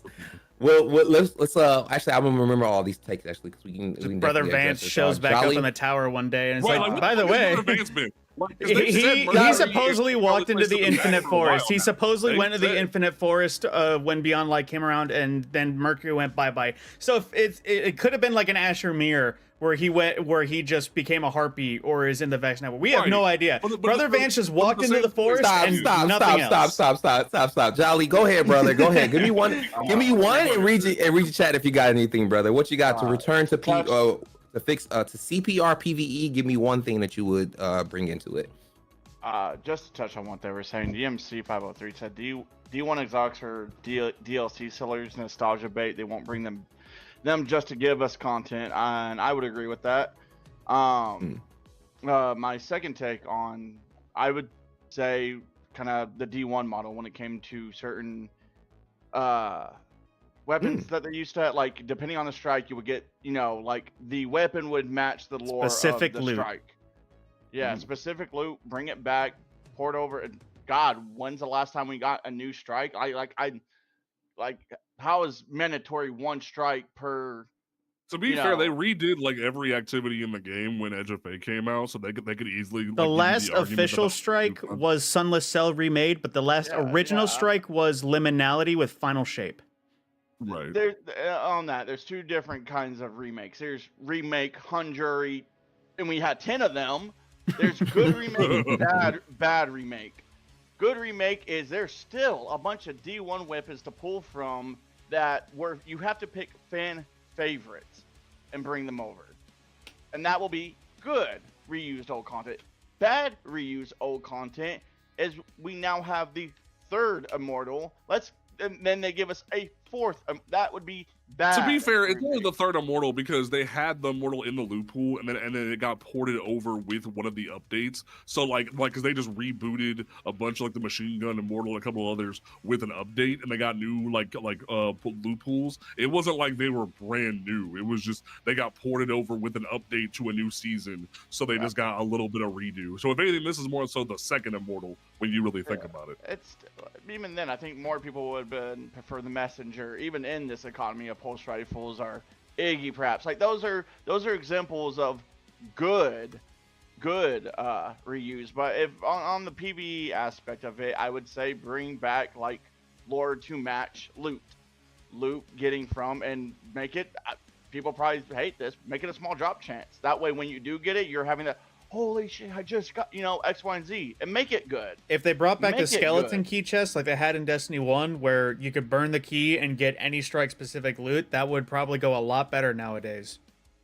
Right. So I want to touch on something that Scorpion said real quick, and when he brought up the idea of crafting coming back. Here's something that needs to be taught, that needs to be said. Crafting immediately screwed the game the minute they made crafting raid weapons possible. They made a choice when they said that you were not able to craft dungeon weapons. If you want to craft seasonal weapons, expansion weapons, that could have been fine, because that would be easy catch-up mechanic for a lot of people, especially because some seasonal weapons end up cooking with gas. But the minute they made it to where raid weapons were craftable, that caused a giant divide in the community where raid stopped mattering in a lot of ways. I can agree with that. Like that was a big issue they created, where all you needed to do was update the loot pools occasionally for raid weapons, not make them all craftable. Because at that point, everybody and their mama could get a god roll found verdict. Everybody could get a god roll of whatever weapon came from a raid that they wanted. And it just became a whole different game in that aspect. Jolly, so my headset went back out, but let me just go ahead and ask you this question. So you're saying like bring back D1 mechanics such as like strike exclusive loot. I just want to make sure I'm clear on that, brother. Yeah, and I feel like that's something the community's been vocal about. I mean, I know don't even want old strikes anymore. Like that shouldn't be, like, when we're talking about, like, I think where it's okay in one area, it's not okay in other areas. Like, I think the argument can be made is like bring back old PvP maps from D1 is a conversation to be had, but I don't think that same conversation can follow through when you say, okay, we'll bring back D1 strikes. I don't want I want new lore. and new weapons based off that. And it can't just be run of the mill, like it's okay. It's gotta be good. Because if it's not, then people will look at that and be like, well, it's just good. You know what I mean? But bring back that, and that's kind of where loot doesn't matter, right? Because it's just, it's okay, but there's 5 other options. No, it needs to be, you need this one. Like, and I had things to say about when you guys were going back and forth about separate servers and well, casual player base. Like, oh well, if the casuals can't get those weapons, then they're gonna be up in arms. Let them. And I'm sorry, I just went back to RuneScape a couple days ago. You know what's free in there? Absolutely nothing. You know how many people are still playing that game? Tons. I don't think we have to. This is and I'll make it very quick. This is the example of everything Bungie is doing wrong. You are working hard in all the wrong places. You know what? You made Renegades casual friendly. Maybe you could argue the power grind wasn't casual friendly, but the way to power grind was casual friendly because it wasn't go do raids, it wasn't go do dungeons, it wasn't go spend your time in comp, it wasn't any of those things. It was grind the same loot on repeat. So at that point, it wasn't about the grind you were doing, it was about how many hours did you spend doing one single grind. That sounded like the headline of a Paul Tassi article. You're working hard in all the wrong places. Well, that's a very good one. But let me finish my take. He makes a really good point though, because we're entering a different era now where like you can't even do a basic grind of strikes to get to max light. They've put even the casuals out to pasture, where to get to max light, you legit have to do the hardest content in the game. Like, what sense does that make? Right. Let me go ahead and finish, Jolly. What were you saying? Yeah. And guess what? Guess who still left? The casuals still left. It doesn't matter how much casual friendly you make this game, they will still leave. You know what makes casuals leave? When you start up Destiny in your journey and you're hit with 20 ads in your face, spend this money to buy this, buy this, buy this. You know what makes people not want to spend hours into a grind? When they're seeing dollar signs flashing on their screen and they haven't even gotten through the first mission. Who wants to play that? If I feel like I have to invest into this like it's a business, then I don't want to touch it. So that was my take. So I don't agree with the whole make separate servers, because if casuals want to leave, they're going to leave. I think at this point in time, you need to change the direction of where you're focusing your content, and that would be my argument. So not only that, that's perfectly fine. Yeah, let's back off what he said though. Look at the argument that everyone always says why we can't actually have balance in PvP. They say, I want to play with my friends. So if you have separate servers for that, where you tell people, hey yo, like the whole thing with the flawless pool, that I used to advocate for the flawless pool so much. The flawless pool made so much sense when it came to actually giving casual players a chance. But now we're living in a generation where the casual players will say, I want to play with my friends. I mean, I want to get carried. And it creates a whole different dynamic where if you try to create separate servers for casual versus hardcore player, those people are just going to say, I want to play with my friends, and they're still going to go complain about the content being too hard, or they don't get those rewards 100%. Because of that. I can totally see that. Let's go ahead and move on forward and everything, because I actually want to get to you, JP. I want to know, what would you add one PvE aspect to CPR Destiny? What you got for me, brother? PvP? I'm sorry, did I say PvP? Yes, PvE. Yes. PvE, what would you add? To be honest with you, I feel like we need something similar to what Matt was touching on a little bit, which is the idea of value to endgame content, not just raids, but like when it comes to why in the God's name is all the new weapons that we just got with Edge of Fate not obtainable right now? Or why did they not think to port over all the weapons they made enhanceable when it comes to Into the Light, where you brought back Blast Furnace, all like Fallen Guillotine, all these different weapons that should be into your modern system, but nobody can make them valuable now. or things of that nature? Why aren't those activities being like, you can go play those different activities from Into the Light, but the loot that matters is the new stuff, not the stuff they just put in the game in the last year. So the biggest thing that I would say for PvE that matters is that there needs to be a brought back of the content when it comes to story. Because why is it that somebody can't play the game from start to finish without a bite video? Why is it that we are living in an age where would you say that this will be but players need an easier way for loot consumption? I would say that loot consumption, yes, because I started off on one point, I moved to a different point, but like genuinely the issue at hand is that there needs to be valuable loot for the casual player as well as the hardcore player, because I feel like we need to move to a version of this game where the loot chase isn't just the gun. The loot chase should be cosmetic based. The hardcore player should have to chase for the cosmetics, and the loot, the weapons and the armor and whatnot, should be for everybody. Because like, yeah, people can get tier 5s and whatnot, but like once you lock cosmetics behind trials and hard raids and whatnot, I shut up. Because at that point, casuals just need to get good. Like that is the one time I will ever say they need to get good. Because if you want to look good, you need to get good. And that's one thing we need to focus on for the future of the game, is that if you want to create people who actually want to do stuff, you need to actually create content that's worth doing. But I will say, even if we do enter an era where they do value cosmetics and whatnot, there's still going to be an issue of carry culture. And I feel like there needs to be an adjustment to TOS where they genuinely eliminate carry culture. Sky Coach is a thing. D2 carry stuff is a thing. You can go on eBay still to this day and get a 7 flawless. They did. They recently just did. Really? Yeah, I'm probably not supposed to say this information, but I know the information from the creator hub that you're in. You can no longer do paid carries. Oh yeah, you're right. I just saw that. You're right. Yeah, I forgot about that. Thank you for pointing out. I was like, I should even know. Sure I just didn't want you to be misinformed. Because yes, I can even read. Well, this actually, when they just fixed, because they said paid carries are not allowed. You cannot receive monetary benefits for carries as an activity. Damn, that's I'm wild. reading straight out of the. Yeah, well, I mean, it's because they started doing. That's because you saw all those ads that were popping up on YouTube. Were like, hey, if you want carries, and then they ended up getting fucking banned because the fucking carriers were cheaters, right? Well, not only that, there was people who were like entire teams of people were being created through Sky Coach to get day one raids done. People, like they were noticing. Oh yeah, there was contest clear like discounts or contest mass groups where it's like bring you and a friend and us 4 will take care of it.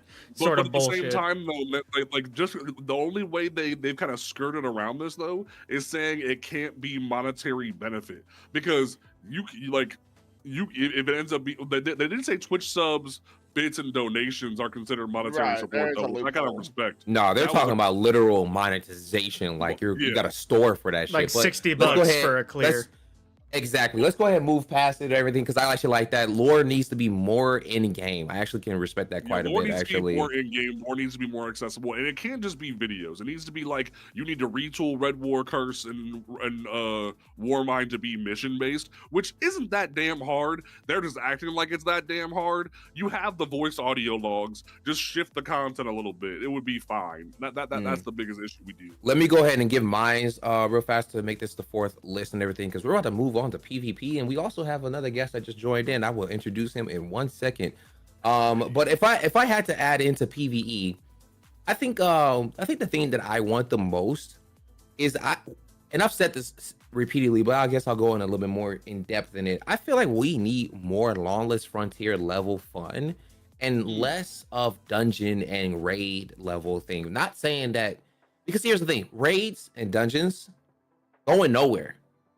You can't have Destiny without it. Let's just be honest. At this point, so I don't need to state that. You literally can't have that without it. But I will say this. We need a lot more fun activities in the game. We need a lot more fun activities in the game. And I'm going to be real with you. Like, I am absolutely trapped by Lawless Frontier. I dream about Lawless Frontier. I'm dead ass. Lawless Frontier has been the most fun that I have ever had. And it's something that I've always stated for a long time, is we need more activities where I can hop into it and just get straight to fun. When people were like, I really enjoy what was that seasonal activity that they still have it in here actually right now. It's one of the portal activities where you go through different rooms and stuff like that, and it'd probably there's be the spikes on the grounds. plunder activity maybe. I think Seventh it's like Inspire. Seventh Inspire. Spire, yeah. I can't just hop into that and have a good time. Like there's things that you have to learn. Whereas Lawless Frontier is just open world. There's loot everywhere. There's bosses everywhere. I just feel like I'm having I'm not sitting in orbit anymore. That's what's beautiful about it. I no longer sit in orbit and be like, what do I feel like playing now? And you know what Lawless Frontier has given me back? It's giving me my love for hopping back into the Crucible just to hop into the Crucible. I know that's kind of a weird like connection between the two, but I've noticed that like now I feel a lot more open to just grinding out Crucible because I'll go and spend 2 or 3 hours in the Frontier, you know. And Lawless Frontier to me is the base level at this point. I think we need more activities with larger maps and bigger and crazier enemy encounters just like that. So I'm going to put down as the fourth list is we need crazier activities like Lawless Frontier. Just give so me that the way Forge it back. can be more That's what the Forge was on a smaller scale. Give me the Forges back. Bring back Black Armory in that format and give people all like. Do you know how crazy the community would be if they said, "Hey, we're bringing back Kindled Orchid tomorrow. We're bringing back like a redo to all those weapons, like ringing nail and all that stuff." Do you realize how feral the community would go if they actually made the Forges fun again? It would be phenomenal. God, I miss all those Black Armory weapons. Yes, sir. Yes, sir. Were you with just to pull back because I want to make sure I got what you said straight? Are you saying more content like Frontiers at the cost of raids? Are you simply saying I want more content like let's say this debate. Let's say Bungie put out in a 12. We can give you guys a single raid, or we can give you 3 like frontier level content. Which one would you pick? That's just because I want to get what you're saying correctly. Yeah, so I would what I'm saying, I'm never a person to take out. Never a person to take out. What I'm saying is that we need more activities like Lawless Frontier. If I had to choose between the two, the thing about it is biasly, I'm going to say I want 3 more of the activities like Lawless, but I know that that's an unrealistic aspect because for one thing, there are more players doing raids than there are people who are like, I want more Lawless Frontier. So I can't say which one I would choose. I look at Destiny objectively as in every game. Right. I do. I like that. So just to answer your question, it's just like it's not that I'm saying I want more. I mean, I want it over raids. I'm saying though, because Bungie's gonna look at you and be like, okay, you want more of this? We'll take out one of these. They're gonna say exactly. That's a problem. They take to give. That's why they take to give is a big problem. Yes. Yes. We need both. It's that almighty budget.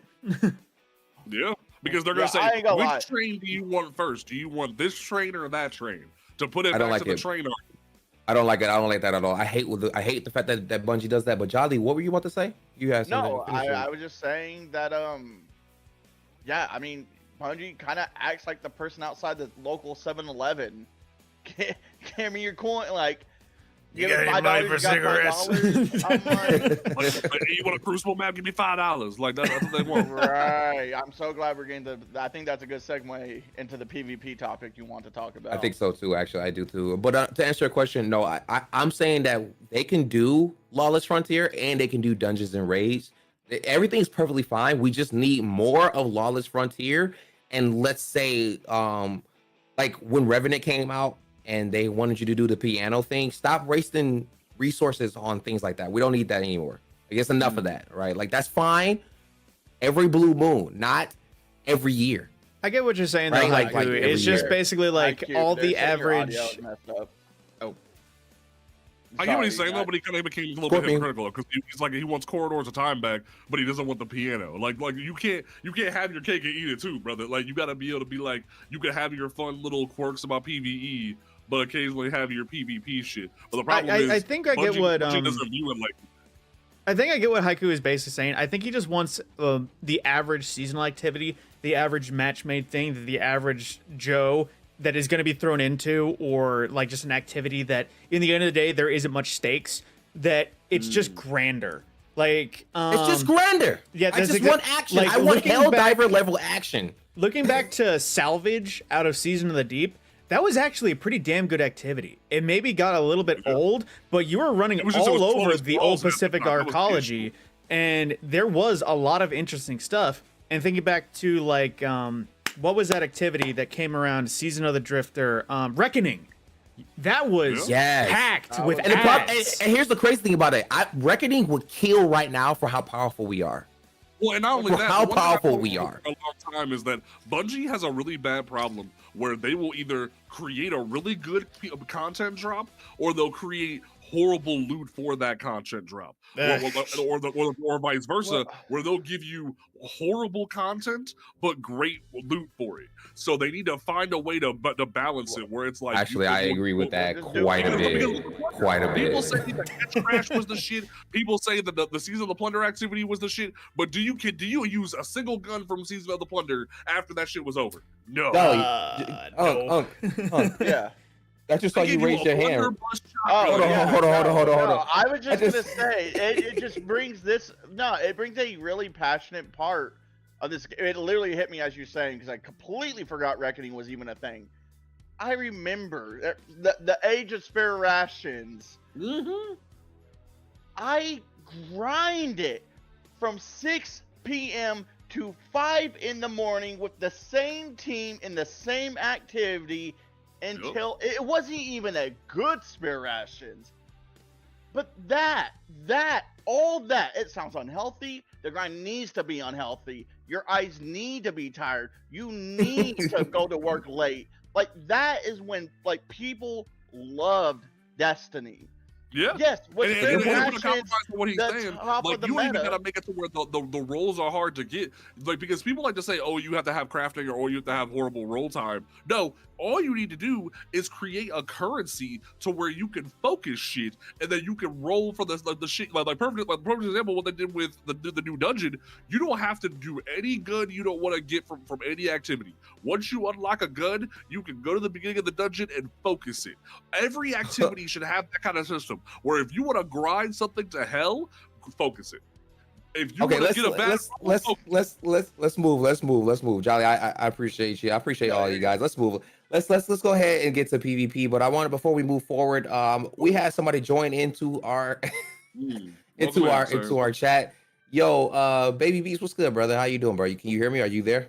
Yeah, I'm here. How you doing, y'all? It's a pleasure to be here. What's good, bro? What's good? What made you join in? What was you like? I want to join in. You just want to join in? Or did you have something that you wanted to say real fast about a previous? I just wanted to join into the chat. I was texting a lot and I can't keep up all the time, so it's fine. Let me ask you real fast. If you could add one thing into PvE, what would it be, bro? Like if to give CPR to Destiny. You guys did a lot of good points. My point is a little simple. They just need to add a simple strike playlist back. Please. Instead of having all these different levels like Grandmaster, Matt, they just need to put a simple strike playlist. And that should be the first thing you should see in your fighting finder. A simple strike playlist without any other levels. Back in Destiny 1, that was one of the first things you got after going through some of the campaigns. Exactly. You don't want to just play the same activity. You want to click on it over and over again. What? It's like I wanna log on. I don't wanna. Sometimes I don't want to play PvP. Sometimes I don't want to play lawless. I just want to do some classic strikes. And please, like that, you just made me realize there's no strike playlist. Well, no, that's what Fire Team Ops is. Like Fire Team Ops is you can pick whatever activity you want to run. Not you can run however many strikes in a row. It's you can pick which strike you want to run into oblivion, which is Fire Team Ops. I miss not running over strikes. I miss wanting to be in strikes. But, that's damn. That's deep. That's valid, actually. It's okay, so let's go ahead. We got 5 options for PvE. This list is starting to turn out really good. We're moving on to PvP now. Go at each other. Let's do it. Let's go ahead. As a matter of fact, we're going to start off with you, Jolly, on the first one. Give me one option that you would add into PvP to give Destiny CPR? I only get one. You get one, sir, but I make it count. It's what we've been doing the whole time. The Iggy Man has 80.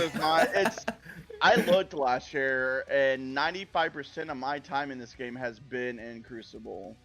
So I'm gonna tell you exactly what I would do. Yeah. Is I would remove SBMM only out of 6s. It can stay in trials. It can stay in comp if it's even there. Those two things. Here's my why, and I've said it, and I'll say it, and I'll stand on this hill.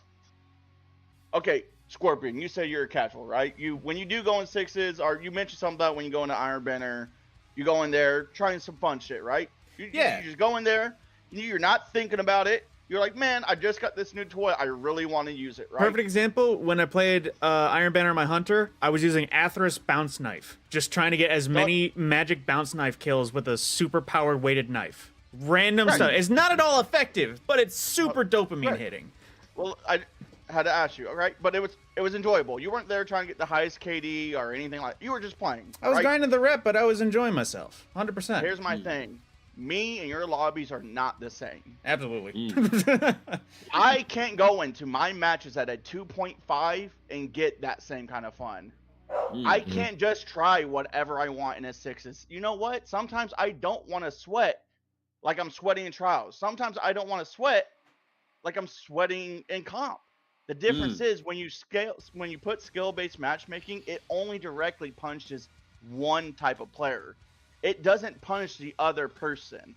Connection-based matchmaking, yes, is it unfortunate? Sometimes you're going to get those lobbies where you're just stomped. But I would rather have that with the opportunity to, I don't want to use a hand cannon today. Yes, I'm really good with them. And am I going to get the most consistent results with this? Yes. But I should not be punished for being decent at the game.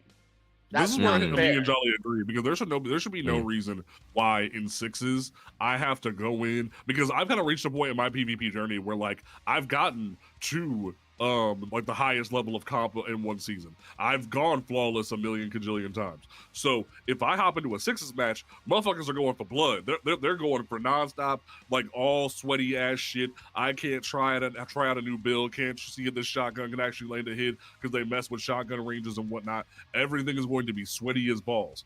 But back when Iron Banner like actually didn't have SBMM, or when 6s like Control didn't have SBMM, I could run around. Sometimes I get a hit, sometimes I didn't. And it actually made things better where the experience was solid. But now it's to where, like, especially, I'll even throw it to the casual experience. If you have a sweaty friend and you get pulled into a sweaty friend's lobby, you are going to get decimated. Versus when it was everything, anywhere, all at once, you might get decimated, you might have some fun. It's a lot different of an environment. So I agree with Jolly. Holy shit. But crazy. yeah, just to simplify for everyone who's viewing, I actually kind of thought me and would probably agree with that. Yeah, that one we agree with, most definitely. I just, and people say it's to defend the casual and whatnot. I don't, and the second stronghold argument that I'm going to use is I don't see how it benefits the casual player to want to get them to get better at the game if all they're facing are people their skill level. Right? That doesn't help them. If you're only going against your skill level, you'll small. Well, not only that, like in comp and trials, I feel as if you should be facing people like your skill level and climb that bracket. But like at a certain point, you are going to hit a precipice to where you're just matching the same people over and over again, and there will be no growth, and it'll be very incremental growth to where finally you realize, oh, this person messed up. But at the same time, I do feel like I miss the days of skill-based matchmaking being in trials specifically, because why the hell am I running into matches to where people are running the goofiest loadouts and I have to suffer for it? Like, that doesn't make a lick of goddamn sense. I agree. So Jolly, so we're right now we're saying SBBM removed from 6v6. Am I correct? Right? Just 6v6. Just 6v6. And I could actually agree with that as well. I think that there's this level of casual like for a reason. It's called casual for a reason. I think Bungie looked at 6v6 and thought to themselves, well, we gotta 6v6 tourney now is what it is. But here's the thing. I think 6v6 needs to be removed. I think Relax, guys. Relax. I think SBBM skill base should be removed from 6v6 in the aspect of stop trying to put me, the 2.0, against other 2.0s every fucking match. You don't need it. Don't need to be that harsh. But that right? is Avoid SBMM though. I know, right? So I think there needs to be. I think there needs to be a threshold. Whereas, like, okay, we can't put you against people who are just starting the game or against like people that are like 0 points and everything. But you can put me against a 1.0. You can put me against, you know what I'm saying? Experiment with those thresholds before because they understand the struggle with that. But at the same time, to Jolly's point, they're like that cone can only go to a point where you have Defizzle or like the sweatiest bitches in the game to where all they're facing nonstop is the sweatiest of the sweat. By the way, I it's crazy. On the regular, by the way. What'd you say, Jolly? I was just saying. By the way, I do face the fizzle on the regular now. Or like in my case, I'm over here in these trials lobbies last weekend, where even though I'm blocking people because they're obviously just spewing slurs, I'm matching the same people over and over again who had the same skill level as me, the same bracket, and it's like, this is a little problematic, guys. So it's like it's one of those things where sometimes the skill-based matchmaking cones need to be retweaked or just eliminated for sixes. Yeah, I think that was a really good one, Jolly. I think that's a really good one, actually. As a matter of fact, we might have to do 2 rounds because I know that PvP is a little bit more. It's a little bit more. You know, since JP, I know you're ready and raring and everything. We're gonna skip you. We're gonna go straight to Scorpion real fast. Oh, it's like that. Okay, you like that? To be fair, we're gonna let Scorpion go because I know Scorpion is gonna be a lot more reserved. And I don't got much that I can actually say on this topic, so I'll let people hash it out. But I'm gonna keep it quick because I know we were talking about Destiny 1 maps and bringing more Destiny 1 maps over. And this might be my hot take for the PvP community. This might trigger some people. I don't think any of the ports of D1 maps to D2 have worked. Mostly because of the changes in momentum. The momentum between Destiny 1 and Destiny 2 is a lot different. You got a lot more zoomy, a lot more abilities about movement, a lot more eager edging, grappling, all the stuff at this point. I think Destiny 1 maps, because obviously they weren't made with all that in mind. So a perfect 1-to-1 port, those don't really work, especially nowadays. Like after the Go Fast update way back, and I think that was year 1, season 3, when it was literally just we need to improve the speed of everything in Crucible. After that happened and the general progression of movement ability and movement tech, I think that all of the old D1 maps became less eligible for good play and good movement. Now, keep in mind, that's not saying they can't work. I think it's just like what used to be 6v6 in D1 can't be 6v6 in D2. It may be more competitive 3v3. And to that same respect, whenever we make a new map for casual for 6v6, it's got to have the size. Not so much like... I'm blanking on the biggest maps nowadays, but like not so much like the biggest map where you gotta run for like half a minute to even get close to the gunfire. But I think there needs to be an overall expansion to make room for the new movement tech if you're gonna keep making maps. Because I think they keep making them on the basis that they've always made them. And of course, like I said, we get grapples, we get jetpacks on Titans, we get eager edging that never was killed, that stayed. It's like all of these different ways that people are zooming across the map, and not to mention damn. But what was the other thing? Amplify and just overall moving faster. It's like the amount of ways that we can zoom is a lot more than it was before. So if maps are to be reprised, it has to be maybe not so much not done, but it has to be done in mind that the movement tech has evolved way too much to just do a 1-to-1 port. Maybe a little bit of upscaling, maybe a little bit of widening, but otherwise it can't be 1-to-1. Can I argue that? I mean, I argue that. I mean, Wait, absolutely. before you argue it, let me just get this. What's the list? Give me what's the census for for it. You I would like suppose what in from that PvP? Destiny 1 maps have to be ported smarter. Okay, cool. Yeah. Yep. Oh, Now, okay. I will Am I- admit, am I good at it was Pyro? probably going to be hot take, but again, I don't actually have much of a word that can improve the PvP community. Let's go ahead, Jolly. Jolly, go. All What right. Jolly wants to say something. I want to I'm hear it too. literally standing up. I'm not even sitting I down. feel like me and anymore. Jolly have the same. I see him standing up. I'm watching your saying. stream. Look. So here's where the argument falls apart. Widely known, the two favorite maps in this game are both Endless and Javelin. If you ask any scrimmer, if you ask any hardcore PvP player, the two top, it might be Burnout's in there, but not the way it's currently played. People don't like Burnout the way it's now played, not how it used to. And those maps are relatively small. I like them in 6s. I like them in 3s. They perform better in 3s to your argument? Because what it sounded like, you need wider maps. And if you were going to bring over D1 maps over into D2, they can't be the size that they are. They need to be bigger to cater Upscaled to the a little movement bit. that you. But see, that's where the argument, because Javelin is probably smaller than most of the maps that I would think of that comes to mind in D1. I think they would work. I think the players will adapt. And I think at this point, Destiny players will take anything. Even if it's not optimal for the game, we'll just take it. Because we're not getting anything as far as maps or anything. We'll take it. But I don't think that's a valid argument. But as well, look what happened when they introduced disjunction and multiplex. I was just about to talk about You that. have the individuals who just want to lane with their hand cannons. They just want to go fast and go across the map as fast as possible to kill their target. All they want is their hand cannon and their shotgun. You introduce scouts and pulses and snipers into the equation where they have to actually view multiple different directions. Their whole brain falls apart, and they're like, I can't use my hand cannon. What's going on? These maps are too big, guys. And it creates a divide in the community. To his take, generally majority of like your high school, they don't like, they're willing to adapt, and I'll adapt, but no one likes, it's the way he's saying, people do not like passive gameplay. I always call it the methodical gameplay, right? Me and JP are completely two different kinds of PvP players, just to give you kind of that backstory. I like in your face, quick decision, quick time.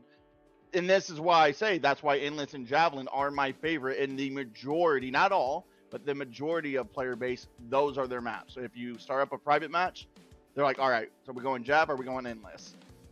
People don't like big maps because it promotes a playstyle the majority of Destiny players do not enjoy playing in. That's what I was just going to add on to what, not that he's not wrong, but that's why. I said it in a more like hostile way, but he's saying in a more diplomatic way.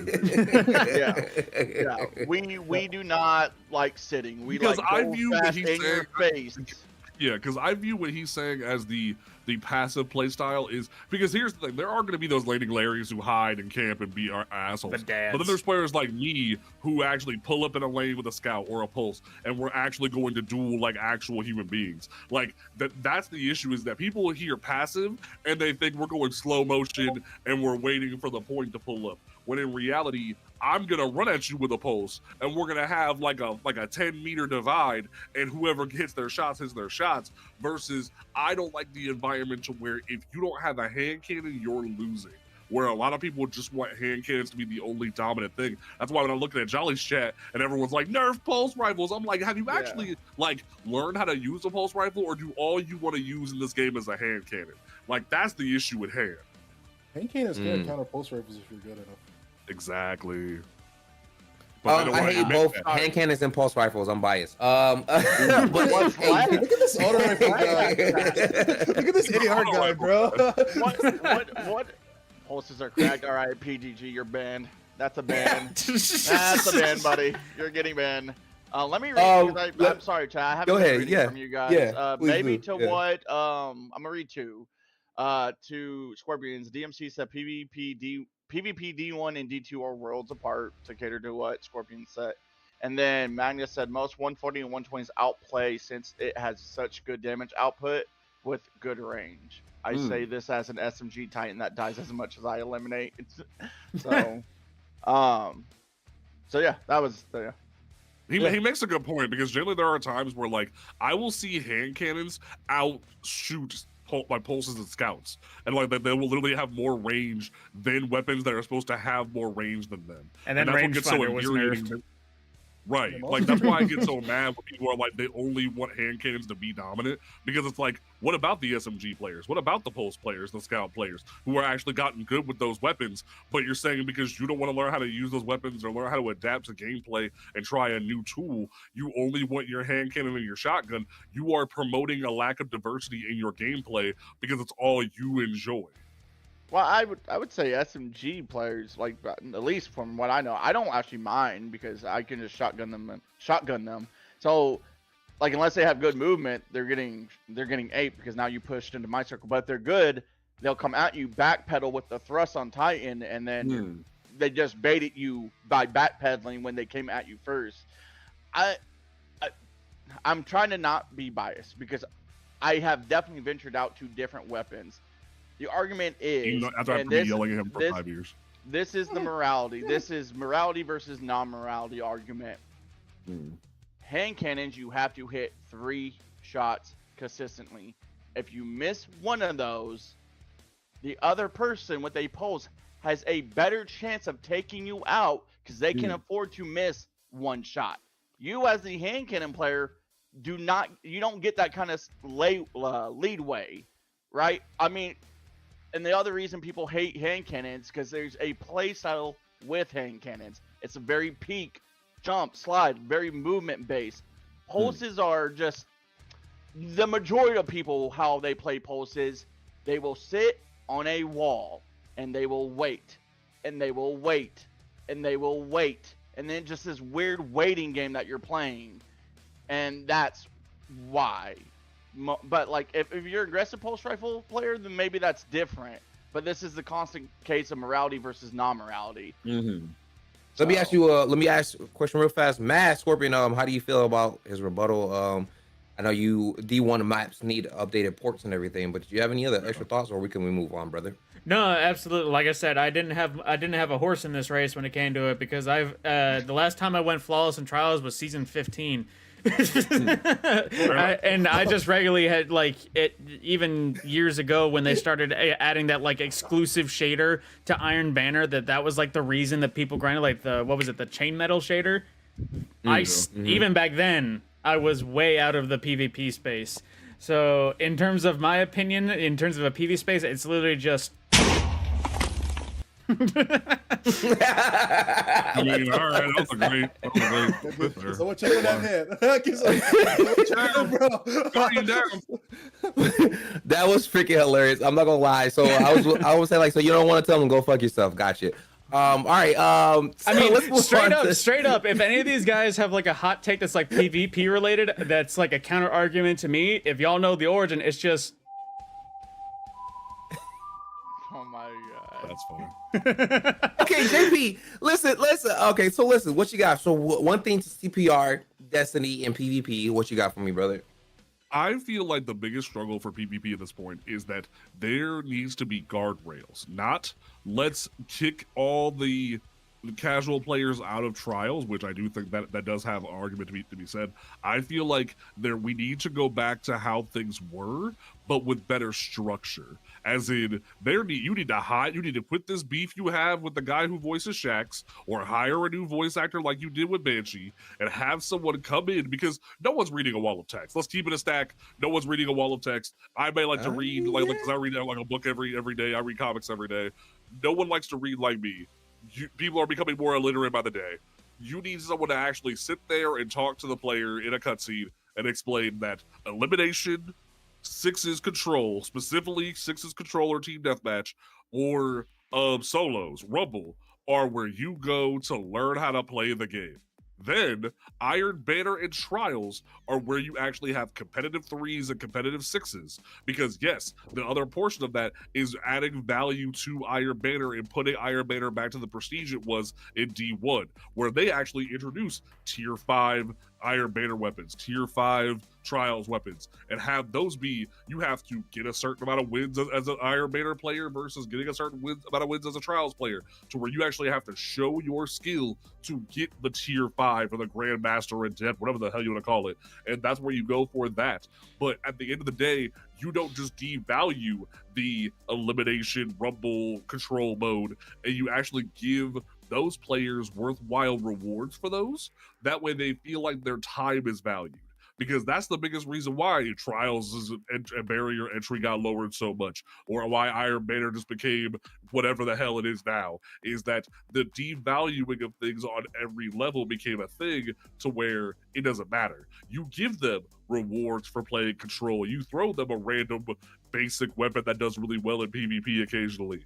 Versus with Trials, that's where you go for like cosmetics or things of that nature, where they have the best dress, the best shaders, etc. Where at that point, if someone's complaining about a shader or a ship or a hoverboard, whatever, tough titty. Like at that point, it definitely becomes about you need to have the skills to have the best dress. I grinded out 100 forges for my platinum starling.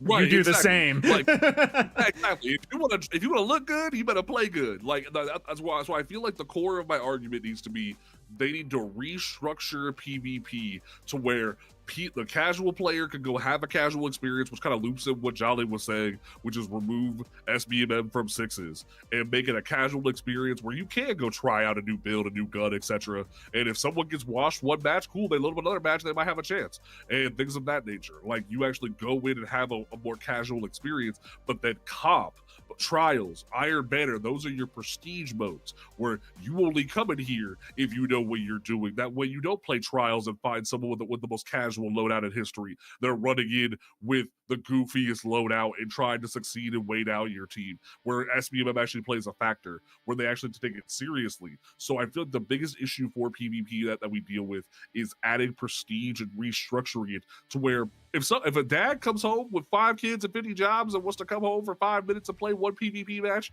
he can get a shader, he can get a gun, he can get something, a decent roll here and there that looks good, and then he can feel accomplished. But then me and Jolly and whoever the fuck else wants to sweat our balls off at Trials and Iron Banner, we can get the loot that we want and look good and have fun and not feel like our time is being devalued.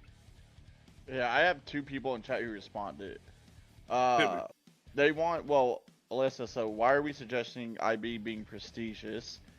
And then because second Iron Banner one was is prestigious back in D1, and then we reduced it to a fucking party mode. Iron Banner used to be more prestigious than Trials, and then we stopped giving a shit about it. Do you know how hard a tier 5 Criminal's Dagger would go up against a tier 5 Igneous Hammer? Let him say the other. Let him say the other chat real fast. But the other one, he was about to go. he was going in. He's about to give a The other well one was actually just, hardcore. The other one was just, can we talk about cheaters in this game?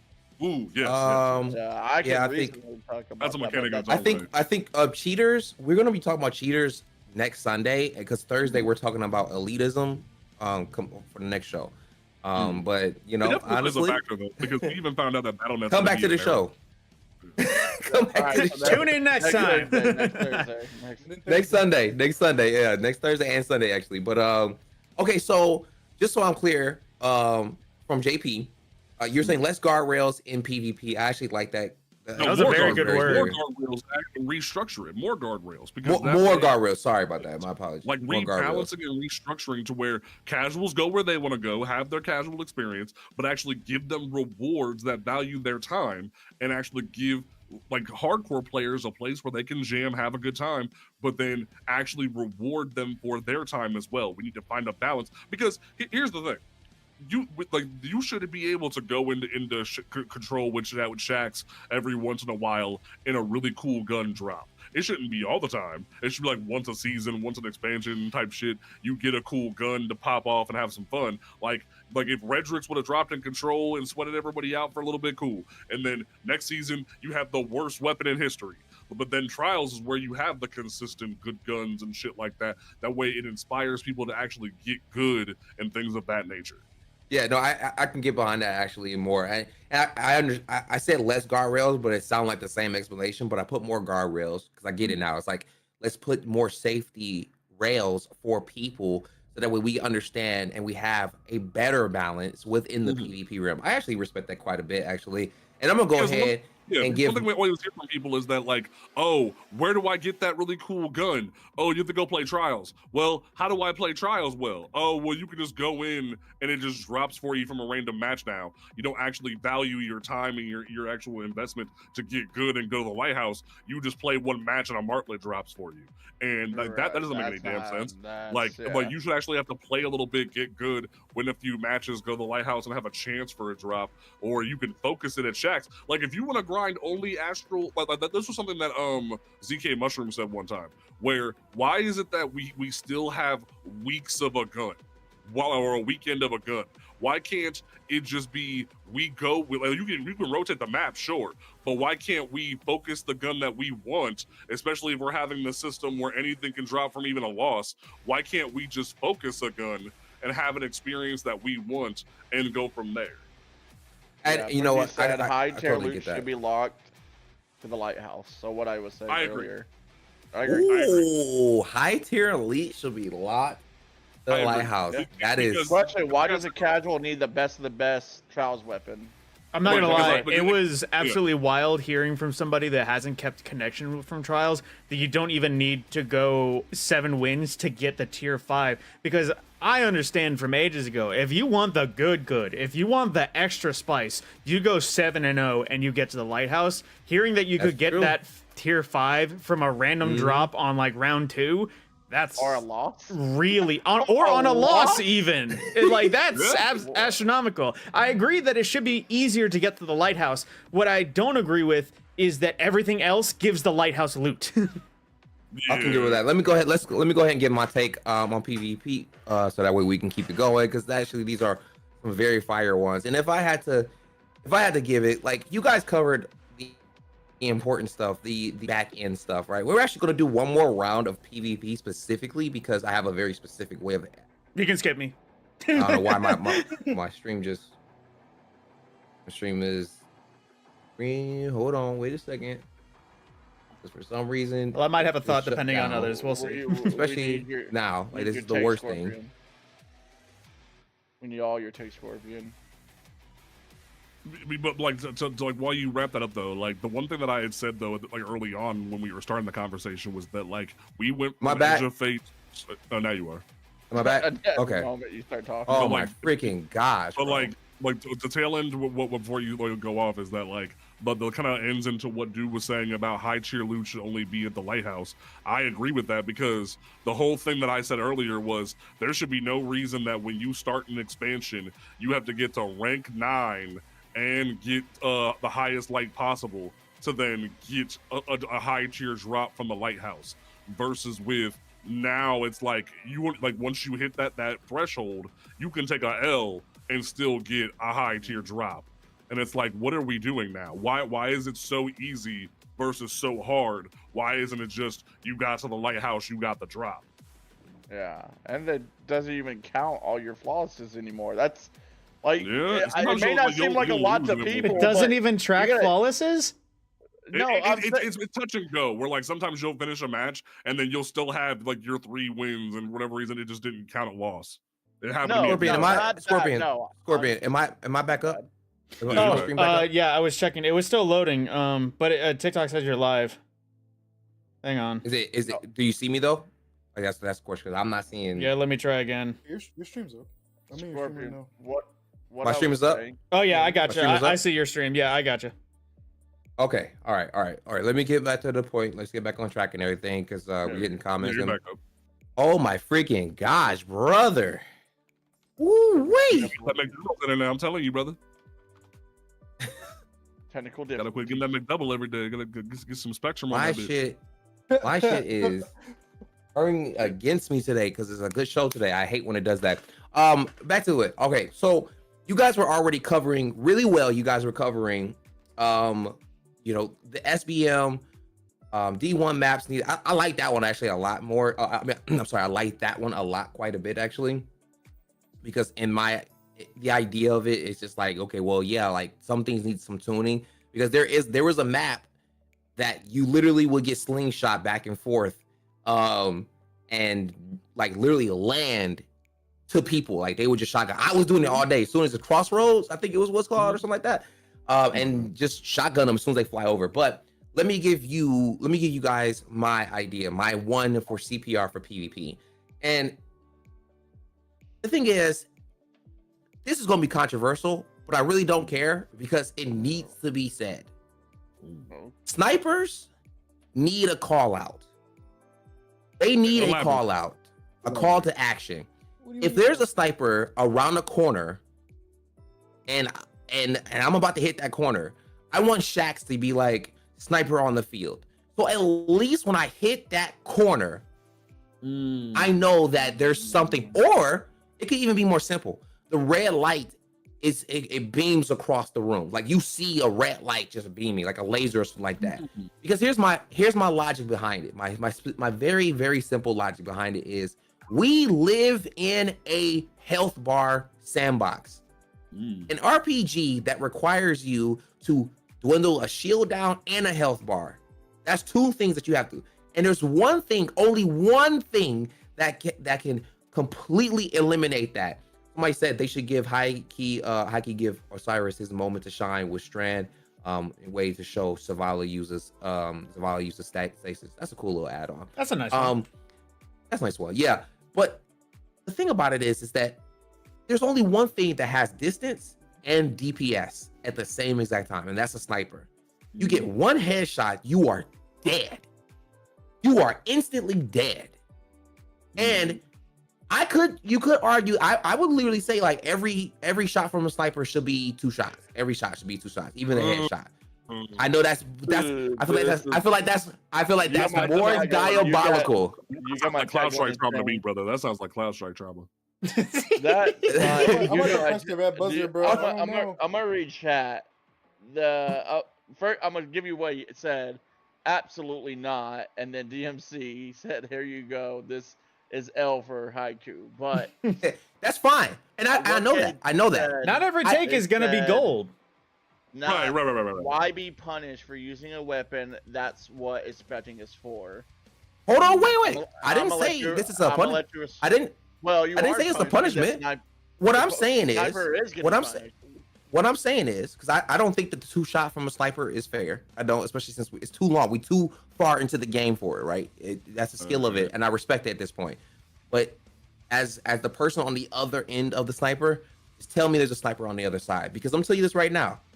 One thing that a lot of people don't know is that you can dodge snipers. You can dodge them. I don't mean sliding across and running. I mean literally, like if you see a sniper, you just push the crouch button. I have literally dodged so many headshots and survived because of that, and I love that. I love that mechanic. I don't know. I don't see a lot of people dodging snipers. I don't see a lot of people dodging snipers and everything. Running a sniper, if the game is gonna call out what you're using. I'm gonna be real with you. I'm gonna be real with you. Hold on. Let me one at a time. Okay, let you finish what you were saying.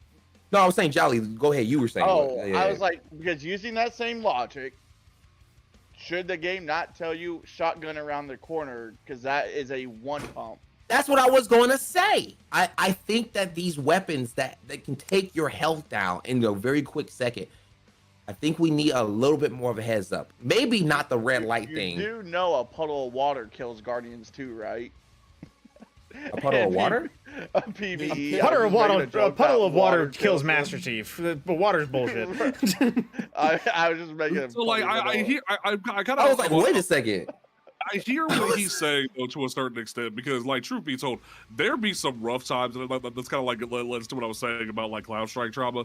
There does something to you when you dead ass just like don't even know what's up, and you pull up to endless, and you're just dead from a Cloud Strike shot. That's it. So I would say I agree. That's my whole point right there.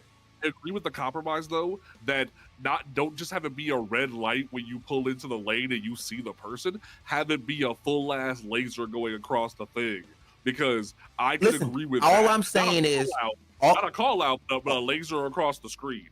That would make more sense. And when I say a call out, I literally just mean Shax is like sniper on the field. That's it. I don't agree with this. I argue with that considering. Hold on, wait a second. Wait.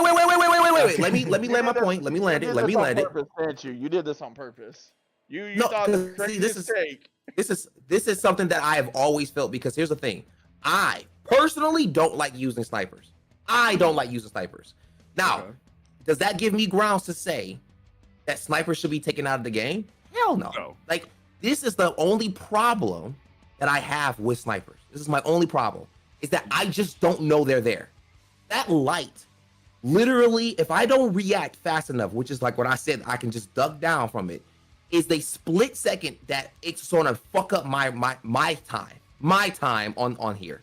These guys, though, I've seen people quickscope me from lanes that they should have never quickscoped me. Never quickscope me. I've had people shut me down.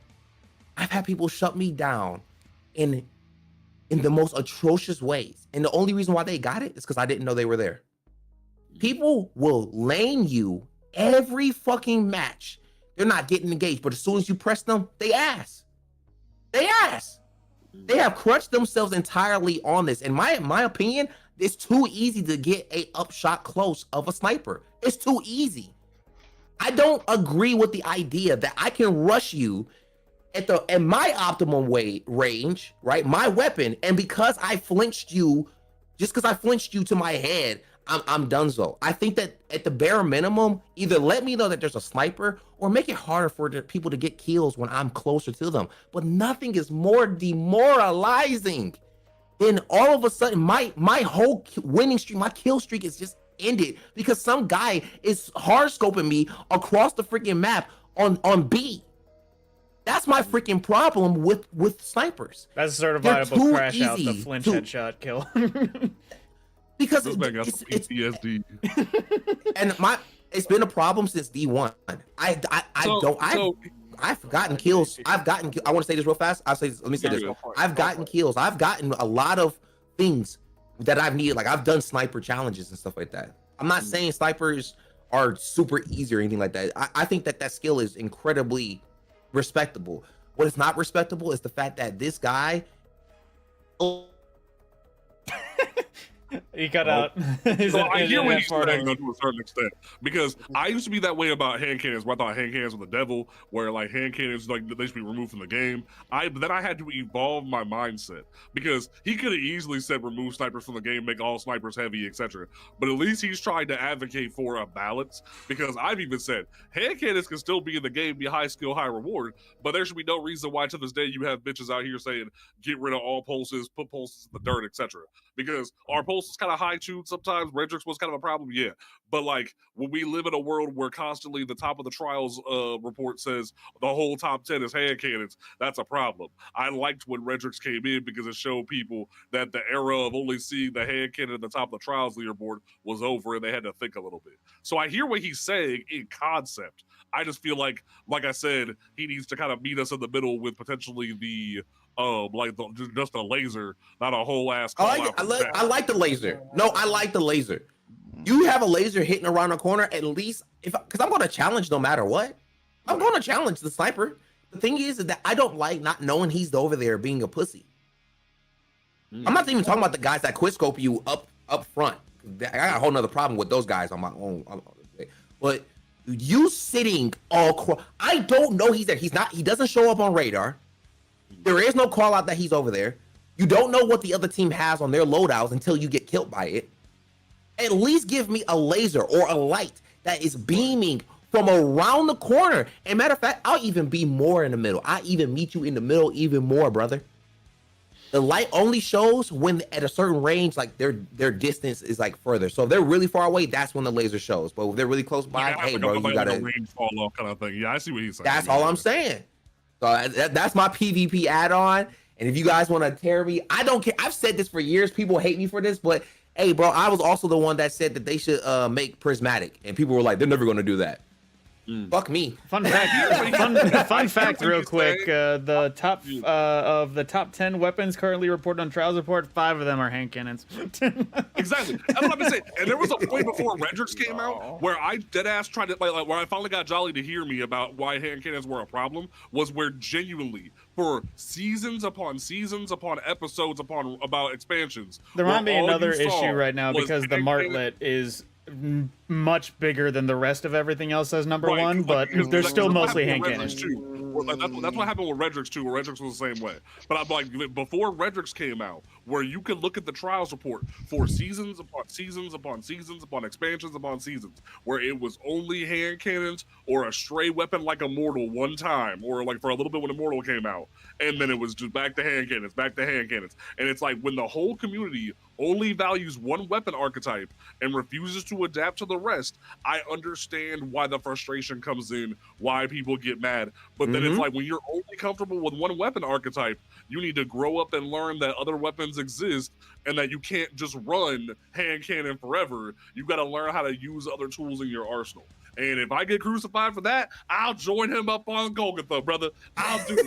I'll do it. Look, they say it in the chat. They're saying like it's a skill issue. Here's the thing: it's not a skill issue because I already learned how to dodge sniper headshots. I have a compilation that I was literally like I was working on, but my computer ended up dying. But I had a compilation of me dodging people's snipers because one thing I have against sniper is I'm coming for you. Once I know that there's a sniper on there and you kill me once, you're never killing me again. You're never killing me again. That's my whole thing. I'm like, all right, bet. You want to be a fucking pussy? Let me see how really good you are. Because I'm going to push you every time. You're never going to see me down a lane. And if I do see you down a lane, I'm dodging it. And and they get pissed. Next thing you know, they're no longer on sniper. They done switch their whole shit. They done went from sniper to a fucking pistol because I'm rushing them so aggressively. That's why I'm saying, like, I agree with him about the laser idea. And if someone's saying a skill issue about hand cannons, I would argue as well that it's a skill issue that you can't hit your 3 shots before I have a pulse rifle in my hand. Because hold on. He said, then why do we need a laser across the map? Then why do we, if that's the case, why do we need the light on shotguns, LMGs, and snipers? I was about to say, everything that's not a primary has some sort of indicator to say they got that weapon. Yeah, what's the point of that then? Because if I can just dodge it, no, it doesn't make sense. We need a better warning system. Because if I come around the corner and the aim assist automatically grabs my head, because that's what it does. I've watched it before. I've watched top PvP players. Snipers and hunters are just notorious for this shit. That they wait for that lock on, especially when you on MMK, and they boom. That's not fair to nobody, especially when you in the supers are getting taken out. Or like the Jolly's chat is even saying they're like, hello, Zim players. It's like, yeah, Zim players on controller be the same way, where like you don't even get to argue with nothing. And I feel like Jolly's about to crucify us all. Like, Jolly looks like he's about to pop a blood cell, bro. I'm just trying to take all the information in, trying to just take it. I'm trying to absorb it is what I'm trying to do, and I'm just waiting for an opportunity. He's pulling a spirit bomb right now. Jump in, Jolly. Jump in. So, I want to hear what you got to say about it. Yeah, go ahead. There's a couple of things to go over. Yeah, I would like to try to meet you in the middle of Haiku, but I don't look. I am going to agree with my chat on this, and I say it in the most respectful way. There is a level of skill issue because I'm guessing when you're talking like snipers, you're talking about 6s because the way you mentioned it sounded like you were talking about 6s and maybe not 3s. No, I'm talking about everything, especially in Notorious and in Trials too. Trials is why so a lot of these Trials maps, we've had them more than once. I'm assuming, do you play Trials like religiously, like every weekend it comes out, or is it just kind of a? No, you know what's funny? I avoid Trials because of snipers. Every match has a sniper. Every single one of them. Well, every single one of them has that. I can tell you for sure, and I'm not trying to. Again, I'm keeping it respectful, but as much as I'm in Trials, I rarely, depending on the map. I rarely ever see a sniper. It's mostly because the flinch resistance is hurtful to the line. And then the flinch definitely hurts. As someone who was just using Cloud Strike, to be consistent with the sniper, you have to understand that there's things like EP. Like if your hand cannon's got an EP on it, or a pulse rifle, the amount that's going to flinch you, or a scout rifle. And a lot of these Trials maps that we get, you should know by now that there are certain lanes, like you go to Endless, you know everyone's going to be in the middle. So why do you need an indicator that something you've come across multiple times, that there is probably an 80% chance when you peek that corner on Endless, there's probably a sniper around there. And if there's not a sniper, you should be aware that someone's going to be on the other side of that map. If you're wide open peeking a lane, that is your fault for getting picked. Because you wide slid, right? I think, but you're reducing it to one factor. I'm talking about. I can use this in multiple factors. I'm only addressing this. The lane isn't the problem. It's the fact that I can be fighting. I could beat 3 people by myself. By myself. 4 people by myself. And then all of a sudden, you get caught by a sniper. All of a sudden, out of nowhere. Mad that a sniper is doing what it's supposed to do. Right. I can agree with Jolly on that front. I respect that. No, I respect that. That would be like me getting mad at a scout rifle when I challenged with my Iggy at the same range he is. That I'm going to lose that. That's positioning.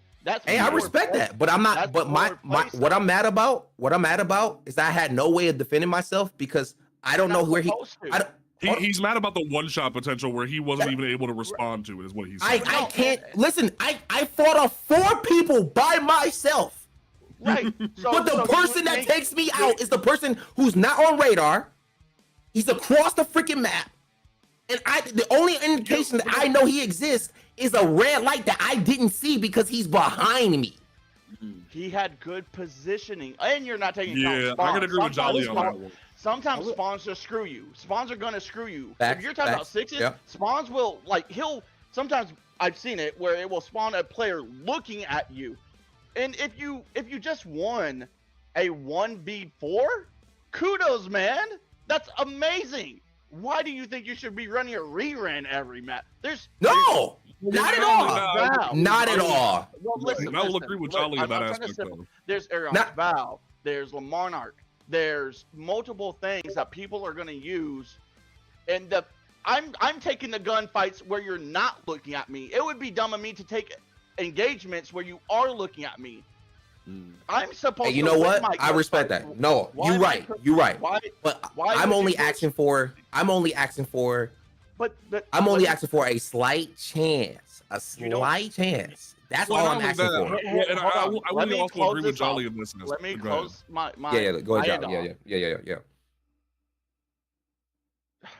I had it and then I lost it. I'm sorry, bro. Okay. Sorry. No, you're good. I had it. Yeah. That you already have enough. You have a radar, and you should have enough time, and not only Crucible, but map awareness, the radar, the abilities, what the other team has. Because I can tell you in a 6s, regardless of expecting sound cues, if you've seen people getting sniped off, like in the leaderboard, unless you're just tunnel vision, you should be aware within the first minute of the game about what everyone is running and how everyone is playing, and if someone's sniping, where they're sniping from, or be aware someone is sniping.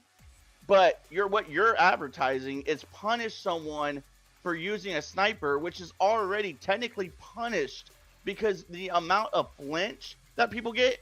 Because if we're talking about Zims, that's not a fair argument. If you got Zim, you're gonna hit your shot anyways, right? Right. But you're going out of your way to punish someone because of a weapon you don't like. The point of a sniper, like the ways you say you die, well, he used his weapon how it was supposed to be used. You can't punish him for that. It's not your fault either. That's just PvP. Plus, Right, to even piggyback off what Jolly's saying, where you kind of lose me and where I kind of met you in the middle of the laser is that truth be told, by round 2 of you dying to that sniper, you should already know there's a sniper on the board. You shouldn't be peeking main lane anyway. Yeah, let me address that. Let me go ahead and address that actually, because I think you guys are making very valid points, and after 10 years of playing, I have taken the time out. I haven't even done a video on this, right? Because I want to make sure that I'm covering everything before I say this. But what I'm specifically saying is, you're in the air. I'm a warlock, right? Hunters have a similar problem with this, but they go up, down, right? That's their thing. Up, down, up, down. That's their thing. Warlocks, we float. Titans have a similar problem too, but everybody has like a very specific thing. So with me as a warlock main, here's what I've noticed. I'm doing my thing. I win that 1v4. I win that 1v5. And then all of a sudden I get killed by a sniper. Okay, cool. Sniper's on the field. Gotcha. Now I'm fully aware. This person killed me from this position. Guess what? Now I readjust myself specifically for that situation, right? Like that's what I do. I will always readjust myself. Oh God. This is what you're supposed to do in it, and I see the people saying in the chat, you have to become situationally aware. Okay, cool. But what happens when this person is, I don't have radar. I don't get him on radar. He's so far away from me. He's so rare. I have no way. I am looking and checking my area. I'm in the air now. All of a sudden, he moves a slight inch off, he moves like a couple feet, a couple steps to the left or right, and then all of a sudden, I'm dead because I have no idea he's there. Is he really being punished with a red light just shining on my face? That doesn't mean that I survive. That doesn't mean I'm in the air, y'all. I can't all of a sudden dodge in the air. He's got me. That's simply outplayed. That's just, I have to take. Hold on. So that's what I'm saying. The light doesn't change much because I'm in the air. That light has now pointed me in the direction. What it tells me now is, oh, I have made a mistake. I have made a mistake and given him a lane. So now when I get killed by that sniper, it don't feel as bad as, who the fuck is over here right now? How did you get there right now? That's what pisses me off when I get killed by a sniper. I'm sitting there having a good time, like, okay, my situational awareness is heightened, right? Okay, I just killed this person over in the corner. I gotta run back, kill this person. He's on there throwing a grade over here and everything. Boom, my head's dead because I didn't know that there's somebody looking down fucking 20, 30 meters across the map. I just happened to walk in that way. The light does not make him, the light doesn't make him have a disadvantage. Okay. The light balances. Let's use your same argument. Igneous player, you don't know he's there. He's crouching. Does he get a full light so you know that he's there? Scout rifle in the back of the map. I already got that. When a person is off radar, they still get pinged on radar. That should. I hear what he's saying because like if you get hit it's by hard AK, for me you to can meet see you that. in the middle. I will, because I don't want to sound like I'm coming off disrespectful. I don't mind it. It's fine, bro. Yeah, fellas, it sounds like you're both very steadfast on your takes. I'm trying to beat him in the middle with a laser, but I the call out with Shax is too much. I'm trying to beat him in the middle with the laser. I think the laser is too much. I don't think you should be able to see a full laser from a sniper, because that's the whole point of a sniper is to be in we cover. already getting a 24-hour UAV. Now it's not the most. It's not the most Accurate. consistent or accurate. But I We got mean, 8 Hunters degrees of go field. invisible and are complete. Like, I think hunters need to be on the radar when they're invisible. Oh no. And a lot of people feel that. What's the Call point of of the Duty, you don't invisibility get at that point? Yeah, that's what. Or at least a faded version of the red, where it's like a You, like kind of. that's all I'm saying, bro. These guys are completely invisible. They're completely invisible. I hate hunters. Completely. I don't think like a hunter going off the radar. I mean, on the radar while they're invis. I don't think that's a good idea at all. Well, no, because Dude, I think there should be a balance, because especially when like the invis is so busted, and then, like, and we even kind of said at the top of the hour where we said, "Yo, what's gonna happen in marathon in less than 2 months?" Where straight up like because I remember from the alpha, everybody and their mama just used that one person who could go invis. That's gonna plague into marathon. JP, we lost you when you said what happens with marathon. No, I heard him. But in that situation, marathon has a runner to counter that invisible guy. Oh yeah, there's like an EMP person. Yeah, you're right. Yeah, about that. and so It's like, but it's like character we don't becomes have an nothing. EMP system in Destiny either. So it's Okay. like, oh, Suppression grenades. well, suppressor grenade, yeah, but how often are you gonna hit that suppressor grenade perfectly? And also, suppression grenades are only active. They're bounce. They're frag grenades. They bounce. That's true. That's very true. They're I'll give them that. literally. Well, that is one example. If I went looking, I inaccurate. could probably source a few other suppression notes. But it sounds like we're kind of meeting at an impasse. So maybe I should suggest next. No. next take. Listen, here's the thing.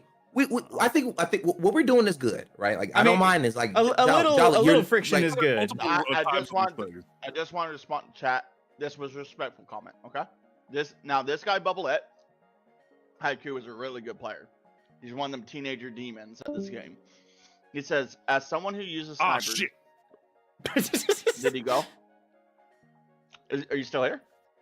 I'm here. I'm still here. No, the last fellow that was added to the group just left. He said, as someone who uses snipers, low key like pellet shotguns, it does annoy me when someone is hard scoping, but at the end of the day, that's how the gun's supposed to be. Right, and I Golly, totally yeah. get that. listen, guys. We're not talking about whether something is doing its job. I respect snipers. I don't feel respected by the balance of snipers. That's all I'm saying. Snipers should take you out in one. Snipers can take. I want to hear what you got to say, by the way. But snipers can take you out in one shot. Snipers should have a light range fall off. If I'm being honest, if you're far enough, you should only show a small little laser, a small little light that shows me something. That just lets me know what is about to kill me sometimes, or at least at the very minimum, let me know what bullet just passed me, because that person might not make the shot. He might miss the shot. I actually got a little bit of a word in here for an example from other games about like Haiku's idea of an indicator to say a damage range or you're in trouble. Battlefield. Ever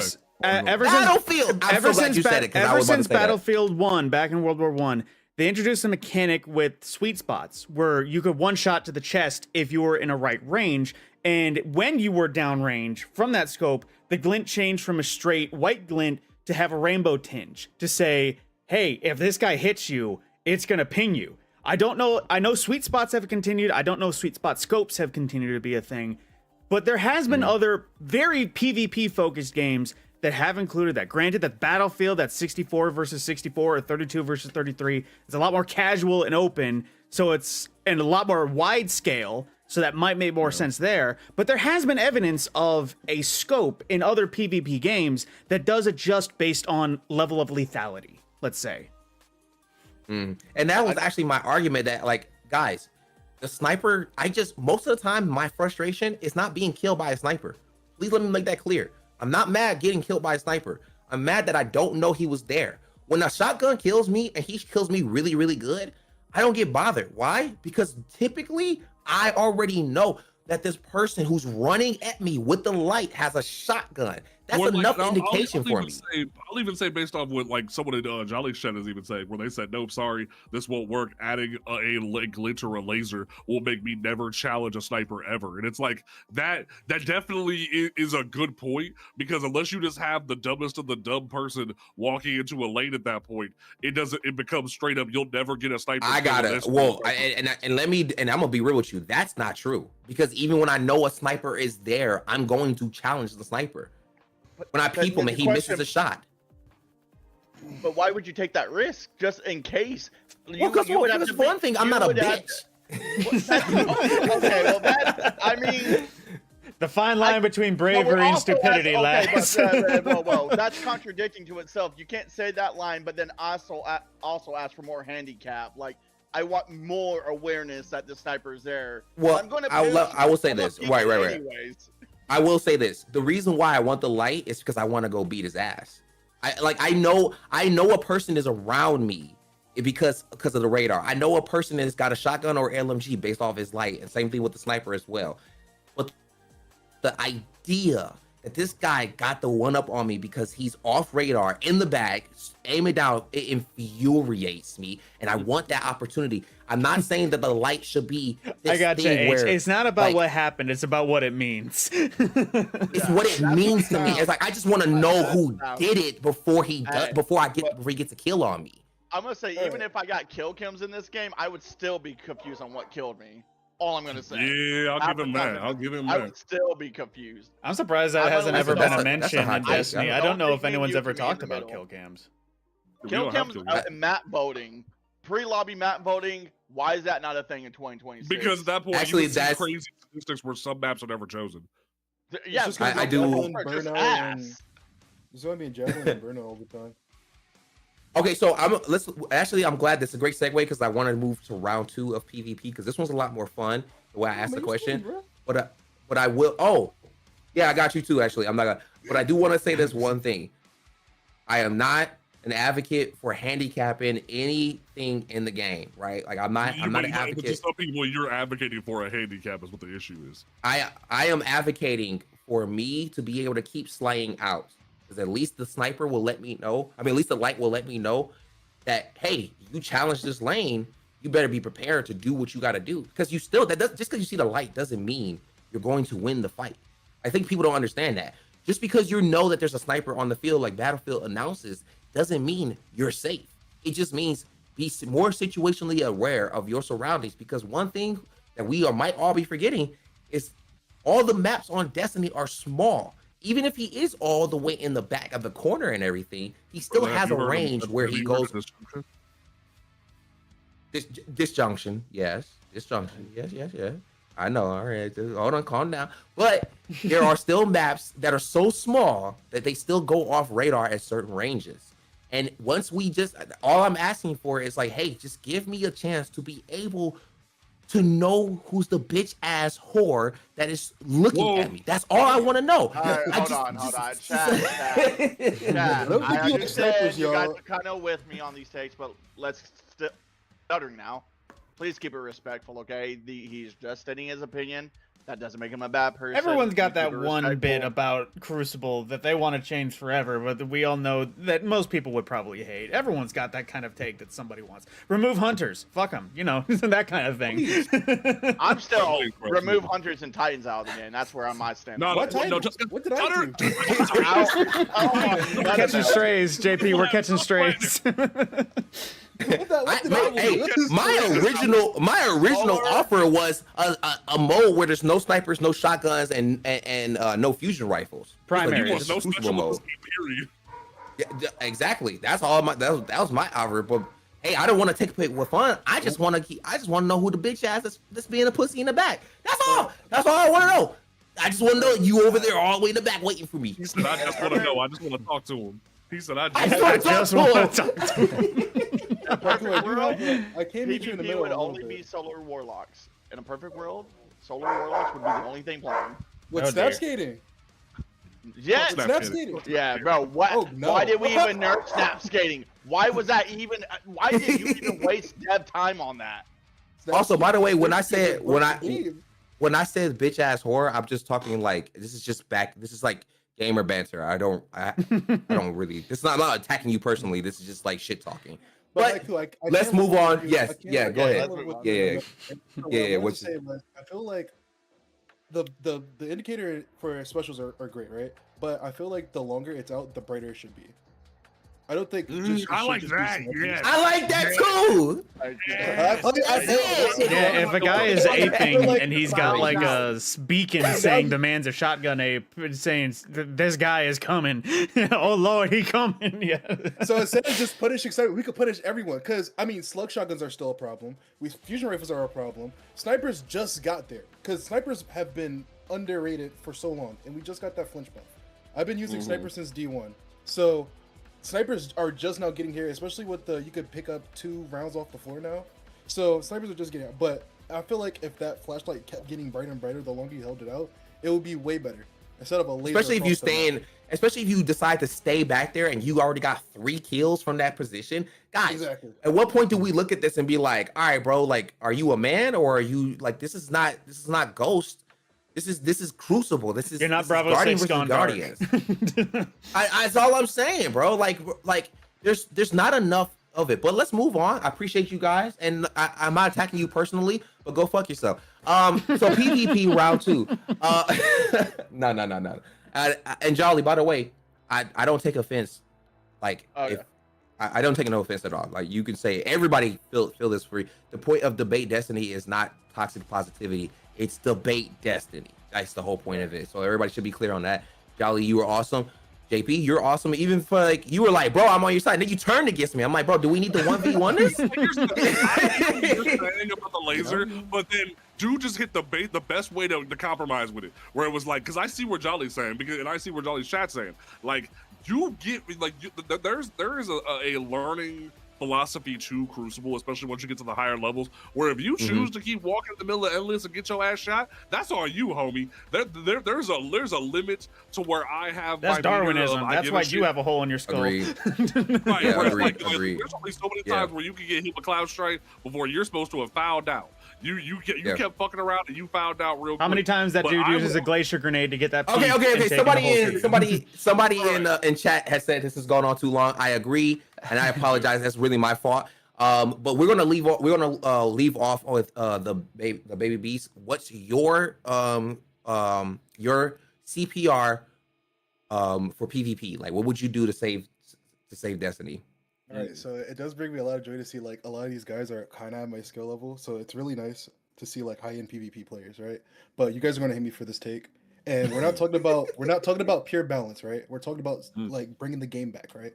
There is no reason for you to play comp right now. I think we need more pinnacle weapons. I think we need pinnacle weapons. That back. was something we talked about last episode. Either pregame or during thing was about how good Rose is and how the fact that Rose is not available and that everyone wants it. Rose isn't a pinnacle weapon. Rose is a comp weapon. I'm talking about pinnacle weapons. I'm talking about. Oh, okay. Yeah, let him. Give an example. Give an example. House, Revoker, Mountaintop, Recluse. I'm talking about pinnacle weapons. I'm not talking Something about, real special. I play comp.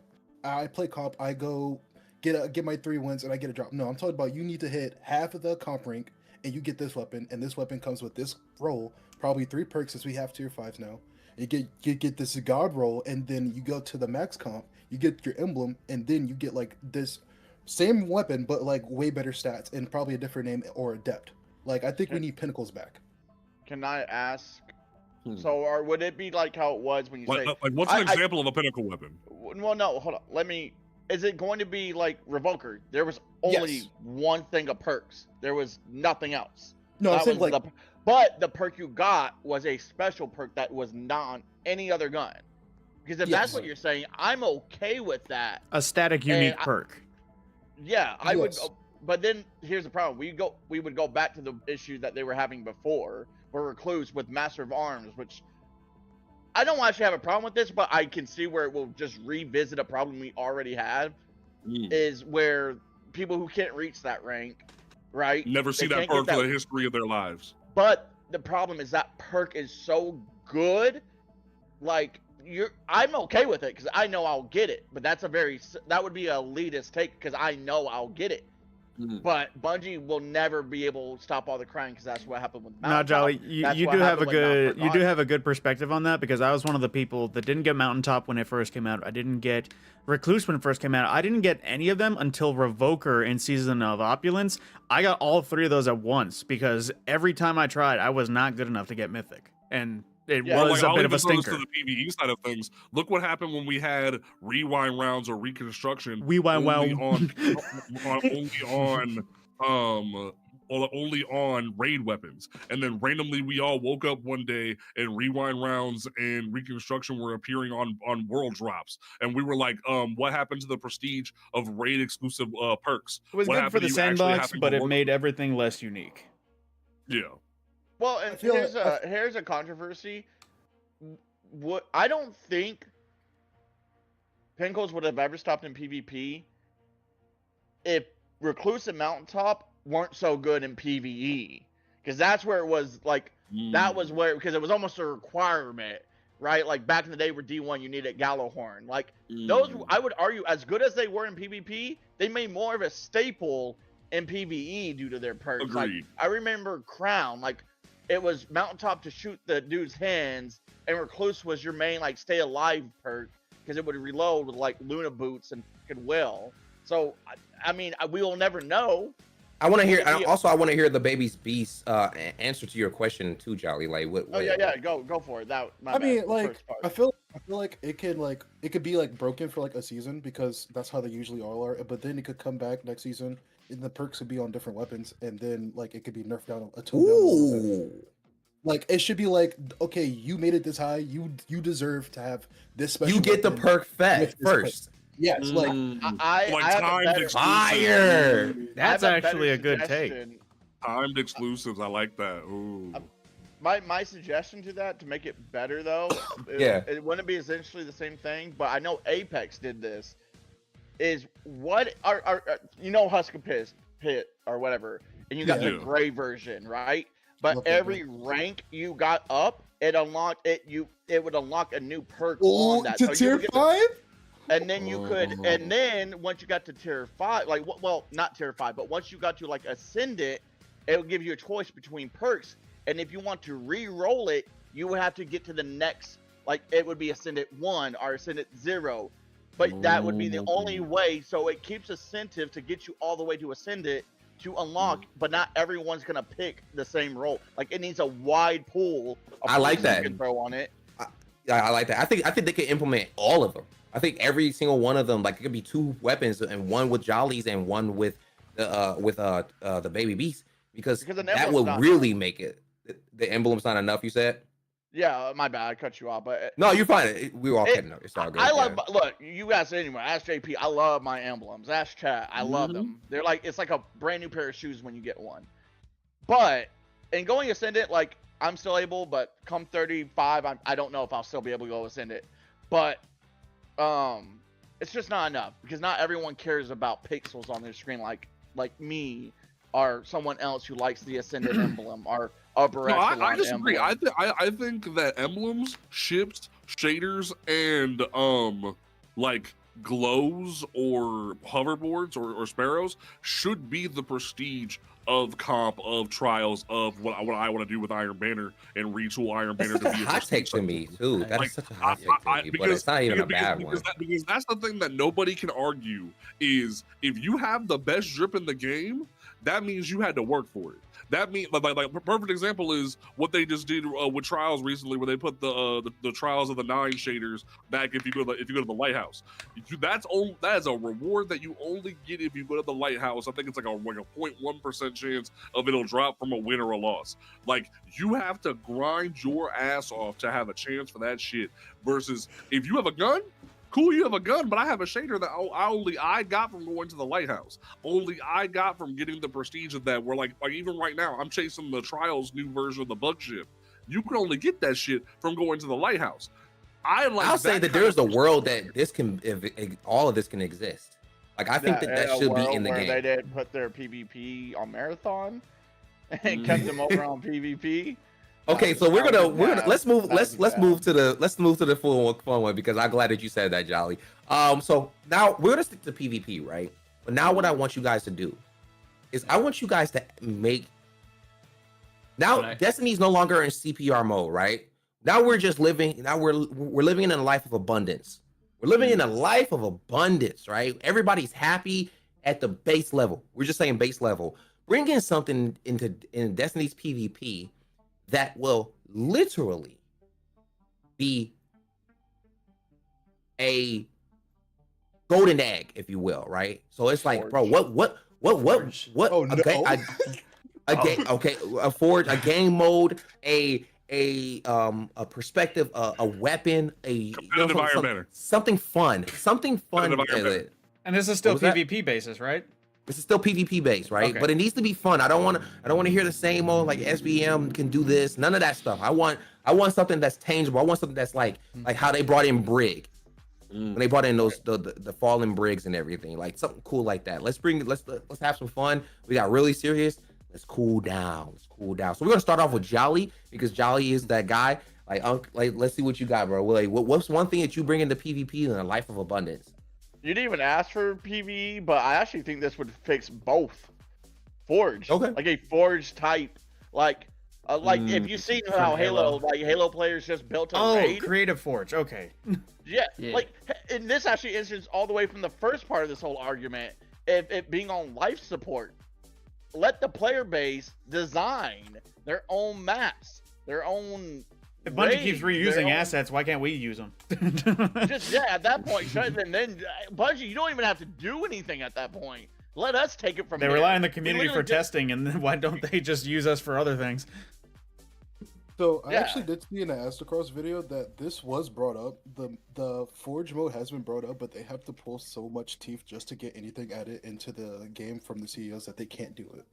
Yeah, this is abundant. This is life of abundance. So that's never mind. They figured it out, right? I just want to make it so that everybody, we all know, like, yes, this is very far fetched. We probably know it, but I want to think about the future of Destiny with this conversation.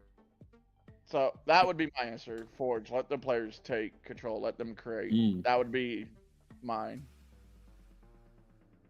I would say honestly is comp exclusive and raid exclusive cosmetics.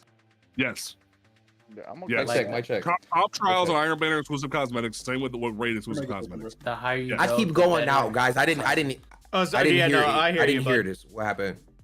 Yeah. So what? I'm sorry. What just happened? I was saying. No, I'm just saying. I was saying PvP Life of Forge. Who's talking? Dial? Yeah, it's Dial? me. Yeah. When did you get in here, bro? Oh my goodness, bro. What's up, brother? What's up, gang? I was like 10 minutes ago, but I was listening to everybody else talk. So, because What's up, bro? Everybody, this is Dial. Gotta One of my need to make moderators, new one of my PNGs. oldest God damn it. supporters and everything. Shout out to Dial and everything. What's up, bro? Real fast before we do you, Dial, I was saying, Uncle, do you have anything that you want to elaborate left on Forge and everything? I think it's as as we've seen it in Halo, and as to I'm sorry, I'm not good with names. As Cross. To know that's even a real possibility, like it's not, because if I remember that interview, it wasn't even out of the question. It makes me think like Forge would fix a lot of the like current issues, right? Like it's ever changing. There's always something new. And then maybe like to expand on that, right? Because like as players, we can't create our own loot. So Bungie would have to design loot based around this, but I think they can use like they could do rotation. Like, okay, let's say someone from the community makes a map. Are they like, okay, best 3 maps like made from the community, we'll vote on them, we'll implement these into the playlist, right? Or some kind of fire. thing. And those would be That's on literally what rotation. Battlefield is doing right now. Battlefield is doing that right now. And then they could design loot. It would just be PvP loot attached to that. Yeah, I like that a lot. That's fire. Somebody said in your chat, I want to point this out. Somebody said mementos need to go on armor. Yeah, they do. That's been an argument for a long time. You can check. Like, I thought they were going to do it because you could literally see what it would look like. So they already have it in their game. If you were to apply a memento on your character, how that would look. That's been Bungie's that's been a Bungie issue for ages, because if you preview shaders, you can see shaders applied to exotic weapons by default, and they work. Yeah, there's always been something about okay. Bungie previewing something that goes on something that it can't, and it works. They just don't allow us to do it. That makes no sense. Also, by the way, this is just an added thing. I do not agree with Bungie at all when they were like, because now you can like have any ornament on exotic, even if that was the dumbest thing they ever fucking did. I will stand 10 toes down on that shit. It is the dumbest shit we have ever put in the game. Like, y'all have moved past like drip being the end game to being asinine. Because do you know how annoying it is now, like for the autism, when you are trying to put an ornament on some shit and every ornament in the game is there, bruh? Do you know how annoying that is? Like, at least give me a setting to turn it off. You weird ass shit. I can't understand whose idea that was, because you know what it means? It tells you that genuinely they still haven't figured out how to give us an ornament for Paragon Greaves. So they were like, you know what? Screw it. Everything could be an ornament now because we don't want to pay people to make new ornaments. That is what that said to me. Even though we finally got an ornament for PKs, and since D1 beta, we're finally just gonna be like, screw it. You can wear whatever the hell you want. That shows me a lack of creativity. Bungie has lost their damn mind. Okay, let's move on.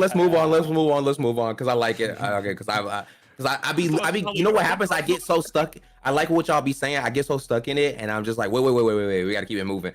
So we're actually gonna do Dial, because Dial has kind of snuck into the chat. I know I said skip me, but I actually got something. Okay, JP, you're gonna go right after Dial, and then after that is Matt Scorpion, and then after that's gonna be the Baby Beast and everything. So that way you guys can be prepared for when you're ready and when you're next. So Dial, if you could bring something into Life of Abundant Destiny PvP, what you got for me, brother? For PvP exclusively? PvP exclusively, yep. Comp and trials, cosmetics exclusively. The higher you go or the better you do, the better the cosmetic is. It's like other PvP and competitive games where the higher you go up, the better the rewards are. It's not just like a weapon or an emblem. It's like actual other stuff. Like probably like how they did with the conditional finality ornament. You have to do a flawless to get the ornament option. It's like, I like that. So it's like was it progressive loot? Yeah. My only pushback with that was you had to actually buy that conditional little ornament after you got to the lighthouse. It should have just been once you get to the lighthouse, you got it. Yeah, something like that. Instead of you have to buy it, you just get it. Something like that. Same thing with Is that like part the. of- They did that.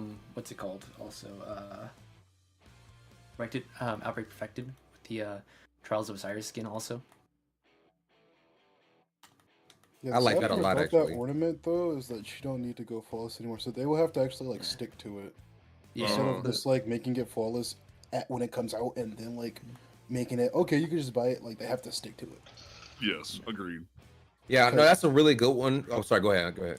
Oh, because I was gonna say like I went flawless the week that ornament came out, and now anyone can have it. It was just so disappointing. Yeah.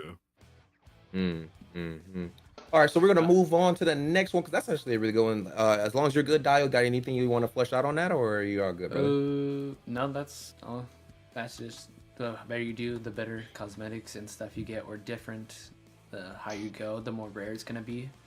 So And I'll say incentivizes this- you to- I'll say this on progressive loot in general. I feel like that should be just in the game in general. Like the more you play, the better your colors or whatever, like your glow. That just incentivizes people playing longer. But I think that the way you've put it, especially in comp and trials, at least now we have a even better reason to go in there to torture ourselves. Yep, torture is exactly what it's called. Okay, next we're going up. Next up, JP. Now if you could, I'm if you gonna could- drop the thing that no one has said and that ahead, Bungie you has already dropped off the thing. When it, no, not what I was saying about Iron Banner. No. I'm gonna drop the hot take that no one has wanted to talk about. That was actually their attempt to make something competitive and it bombed. Gambit? Put Yeah, bit. Gambit in its own sandbox.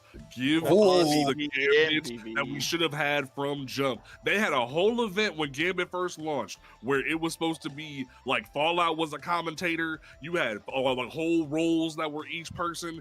Gambit, like you have this whole era now where you have Marathon, where you have fucking Arc Raiders and this, that, and the third. You could have had a competitive PvE mode in Gambit and you stopped caring. And I've had this conspiracy theory for a long time where Activision was the ones who created Gambit. They wanted an esport. They had all these goals in mind. But then Bungie didn't really care about Gambit to where they've let it die ever since. Gambit should be that competitive mode where you are able to show you can handle PvE components, you can handle PvP components, and you are the one that have the best rewards in the joint. I will die on that hill that Gambit should be the most competitive mode in the whole damn game, but Bungie has let it die. Sounds like Marathon. Dude, Sounds like Marathon. I was stop, because damn it. But I like that a lot. JP's really gonna enjoy. So, and you know, honestly, this is acceptable because technically that's PvE VP, right? So technically, I think that's actually a really good option. It gives a very good balance to both of them, right? Like both of them are now they're both getting a lot of attention that are much needed and everything. Let me go ahead and move this on now because JP, I mean, honestly, you already dropped the mic on it. Let's be honest. Mad Scorpion, if you could bring in one thing into PvP in Destiny of a life of abundance, what would it be, brother? If I may, I want to take a group poll with everyone present real quick, because Gambit, it's always been an issue with me a little bit. Group poll, Gambit was better when there was Prime and regular Gambit separate. Agreed. Yes. Agreed. Gambit was Okay. better when it was Gambit a Prime game. was just better in general. Okay. Yeah. Once Now, that disappeared, ages ago, I came up with an idea, and I've talked about this for ages. And like JP was saying, Gambit is very competitive because it's you can sabotage the other people. It's really competitive. So let's say we had, like this isn't for the PvP comment. This is just a curiosity thing. Let's say we split it up. We get Gambit Prime. That's competitive. We had casual Gambit again. But then there was something I called always Gambit Blitz, where it was the best 3 out of 5. But it was a lot faster because invasions were straight up canceled, and that can be for the very casual people that just want to race. That sound like a good idea? Love it. I like it. I can get behind it. Anybody I like it. disagrees? I dig it.